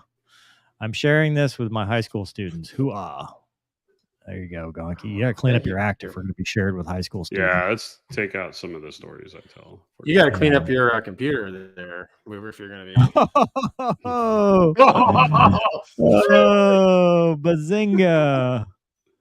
Uh-huh. Oh, they're waiting forever. Wow. It feels so good. Yeah. All right. Well, dude, listen, I think we've had enough here. I think this has been a informative. Yeah. Oh, nope. Bank says, very much enjoyed the show, fellas. Hope this monetization makes it worth it. That becoming my favorite show. Thank you. I'm going to say this one was on the low end of our quality. What? I think it was one of the best. Don't you want that? I think it's literally one of the best. Especially that time was just me and you. Moment. Yeah, or like And you left, Doug? like it peaked, and Doug, yeah, like that. It had really peaked there. It It was was a doing good, and like it yeah. trailed off after that for some reason. But it was probably the best one I've ever been on. I'm not gonna lie to you. Specifically, at 2 to 4 minutes where you had to go poop, and you said your computer broke. That was. Did it freeze? Like, what happened? What It did went you away. guys see? You just dropped off. You were Oh, just really? gone. Yeah, it you was like just being vanished. on a podcast. Everything with Gonky. froze. I was like, Did you see me had to go down and, so to speak, and like hit the reset button on the computer? Nope, you were gone. No, You were I already was Yeah, gone. you were gone. I was like, Okay. Dude, it was awesome because in my mind, Doug, all I can where think is of he? is inevitably Everybody Gonky's figured gonna I have knew the what was same going thing. on. Like, so I'm sitting here I know, like, Doug, what I thought happens you knew when what was going Gonky on. falls off? Yeah. And now it's Well, just me. you have to have Like, contingency plans. I'm glad. I didn't You know what? have a contingency I'm plan for I'm that. proud of you guys. I'm proud that you guys are able to carry the show without me. Dude, we spent 4 minutes making fun of you. That's all we did. It wasn't that hard. Don't pat us on the back. He's going to be able You to watch gave the us the VOD. ammunition. Did We you just fired complete it. the thing about the Yes. Yeah. Russian guy? I Yes. have things to talk Yes. about with that. We stayed on task and on Yeah. time. I wanted It to talk was- about the Yeah, fact that man. we've had issues shooting down balloons and we're not in a position to make fun of the Russians. Made it. That's a good point. Covered. Gonky brought up You made that Covered. point? Yeah, Okay. it was- Well, then we what, didn't talk what, about what that do y'all when it need was- me for? You really don't need me. You're going to have to watch your own VOD for the first time. Yeah, I'm going to have to see what happens. That'll all be What cut out. Tune when in that's next week when we find out if Mover's internet works again. My internet's fine. Thank you for asking. Yeah. All right. Well, I think I've had enough. Guys, anything else before we leave? Around the room, Douglas, All good here. thank you as always. Great job with your PowerPoint. Thanks for the opportunity. Like that. It was only one slide. That was perfect. One was enough. That's all you need. Wombat, No, man. Thanks for having me. It was fun. thanks for coming on the show. Go buy his book, This is a Treason Flight, Vengeance Flight. Yes. It sucks being the guy with the least amount of books on camera right now. Yeah. But you're not an imposter, Wombat. You're the real Well, I deal. feel a little bit like it now, to be honest with you. You keep bragging about 11. This And Gonky's got a about Gonky. prequel. Look, you and I, we write a bunch of books. We're like, oh, we're imposters. Nobody reads our stuff. Gonky just bebops in, does like, a couple coloring books, "Here's and he's some like, drawings." look how published I am. Yeah. I he's am like, the greatest author in the history of authors. It's like, Gonky, you do letters. I Yeah. am the greatest author. Look at my books on Amazon. Like, all right, dude. dude, all I can actually envision never is said that, Gonky advertising his letter book for kids, being like, not only am I the author, but I'm a member. Like, I've used it to help me. Not only I'm a reader and a writer. And I drew this God, letter. that's awesome. This book works. My letter Yeah. A's are getting better. Today's letter is G for Gonky. Today's Hey, episode is brought to you son by loved the it, letter by G. the way. So What? my son loves his books. So Of course. He's Yeah, my I official. know. He's one of my testers. I always test my products on. yeah. Gonky has gotten in Real trouble kids. for talking to me about his books. No. Oh. Mm-hmm. Yeah, that's true. He didn't want to talk about it. Yep. Mm-hmm. Interesting. Yeah. Well, no, it's fun. I appreciate it, even though it's late and I'm exhausted. But Yeah. Well, It's so all buy everybody's book except mine. no. No, Use buy our Mover's own books. and don't represent the Buy 'em. DoD. And thank you for your service to our country. Oh, wait, no. Tom says, awesome show. Even more awesome was Wombat. Wombat. But So next, we're going to start making that a thing. Wombat. no, I'm Dude, that works. It's just like Tomcat. but better. That's right, dude. We're getting slap happy here in the evening hours. All right. Good night, everybody. Thanks for watching. See ya. Good night, everybody. Good night.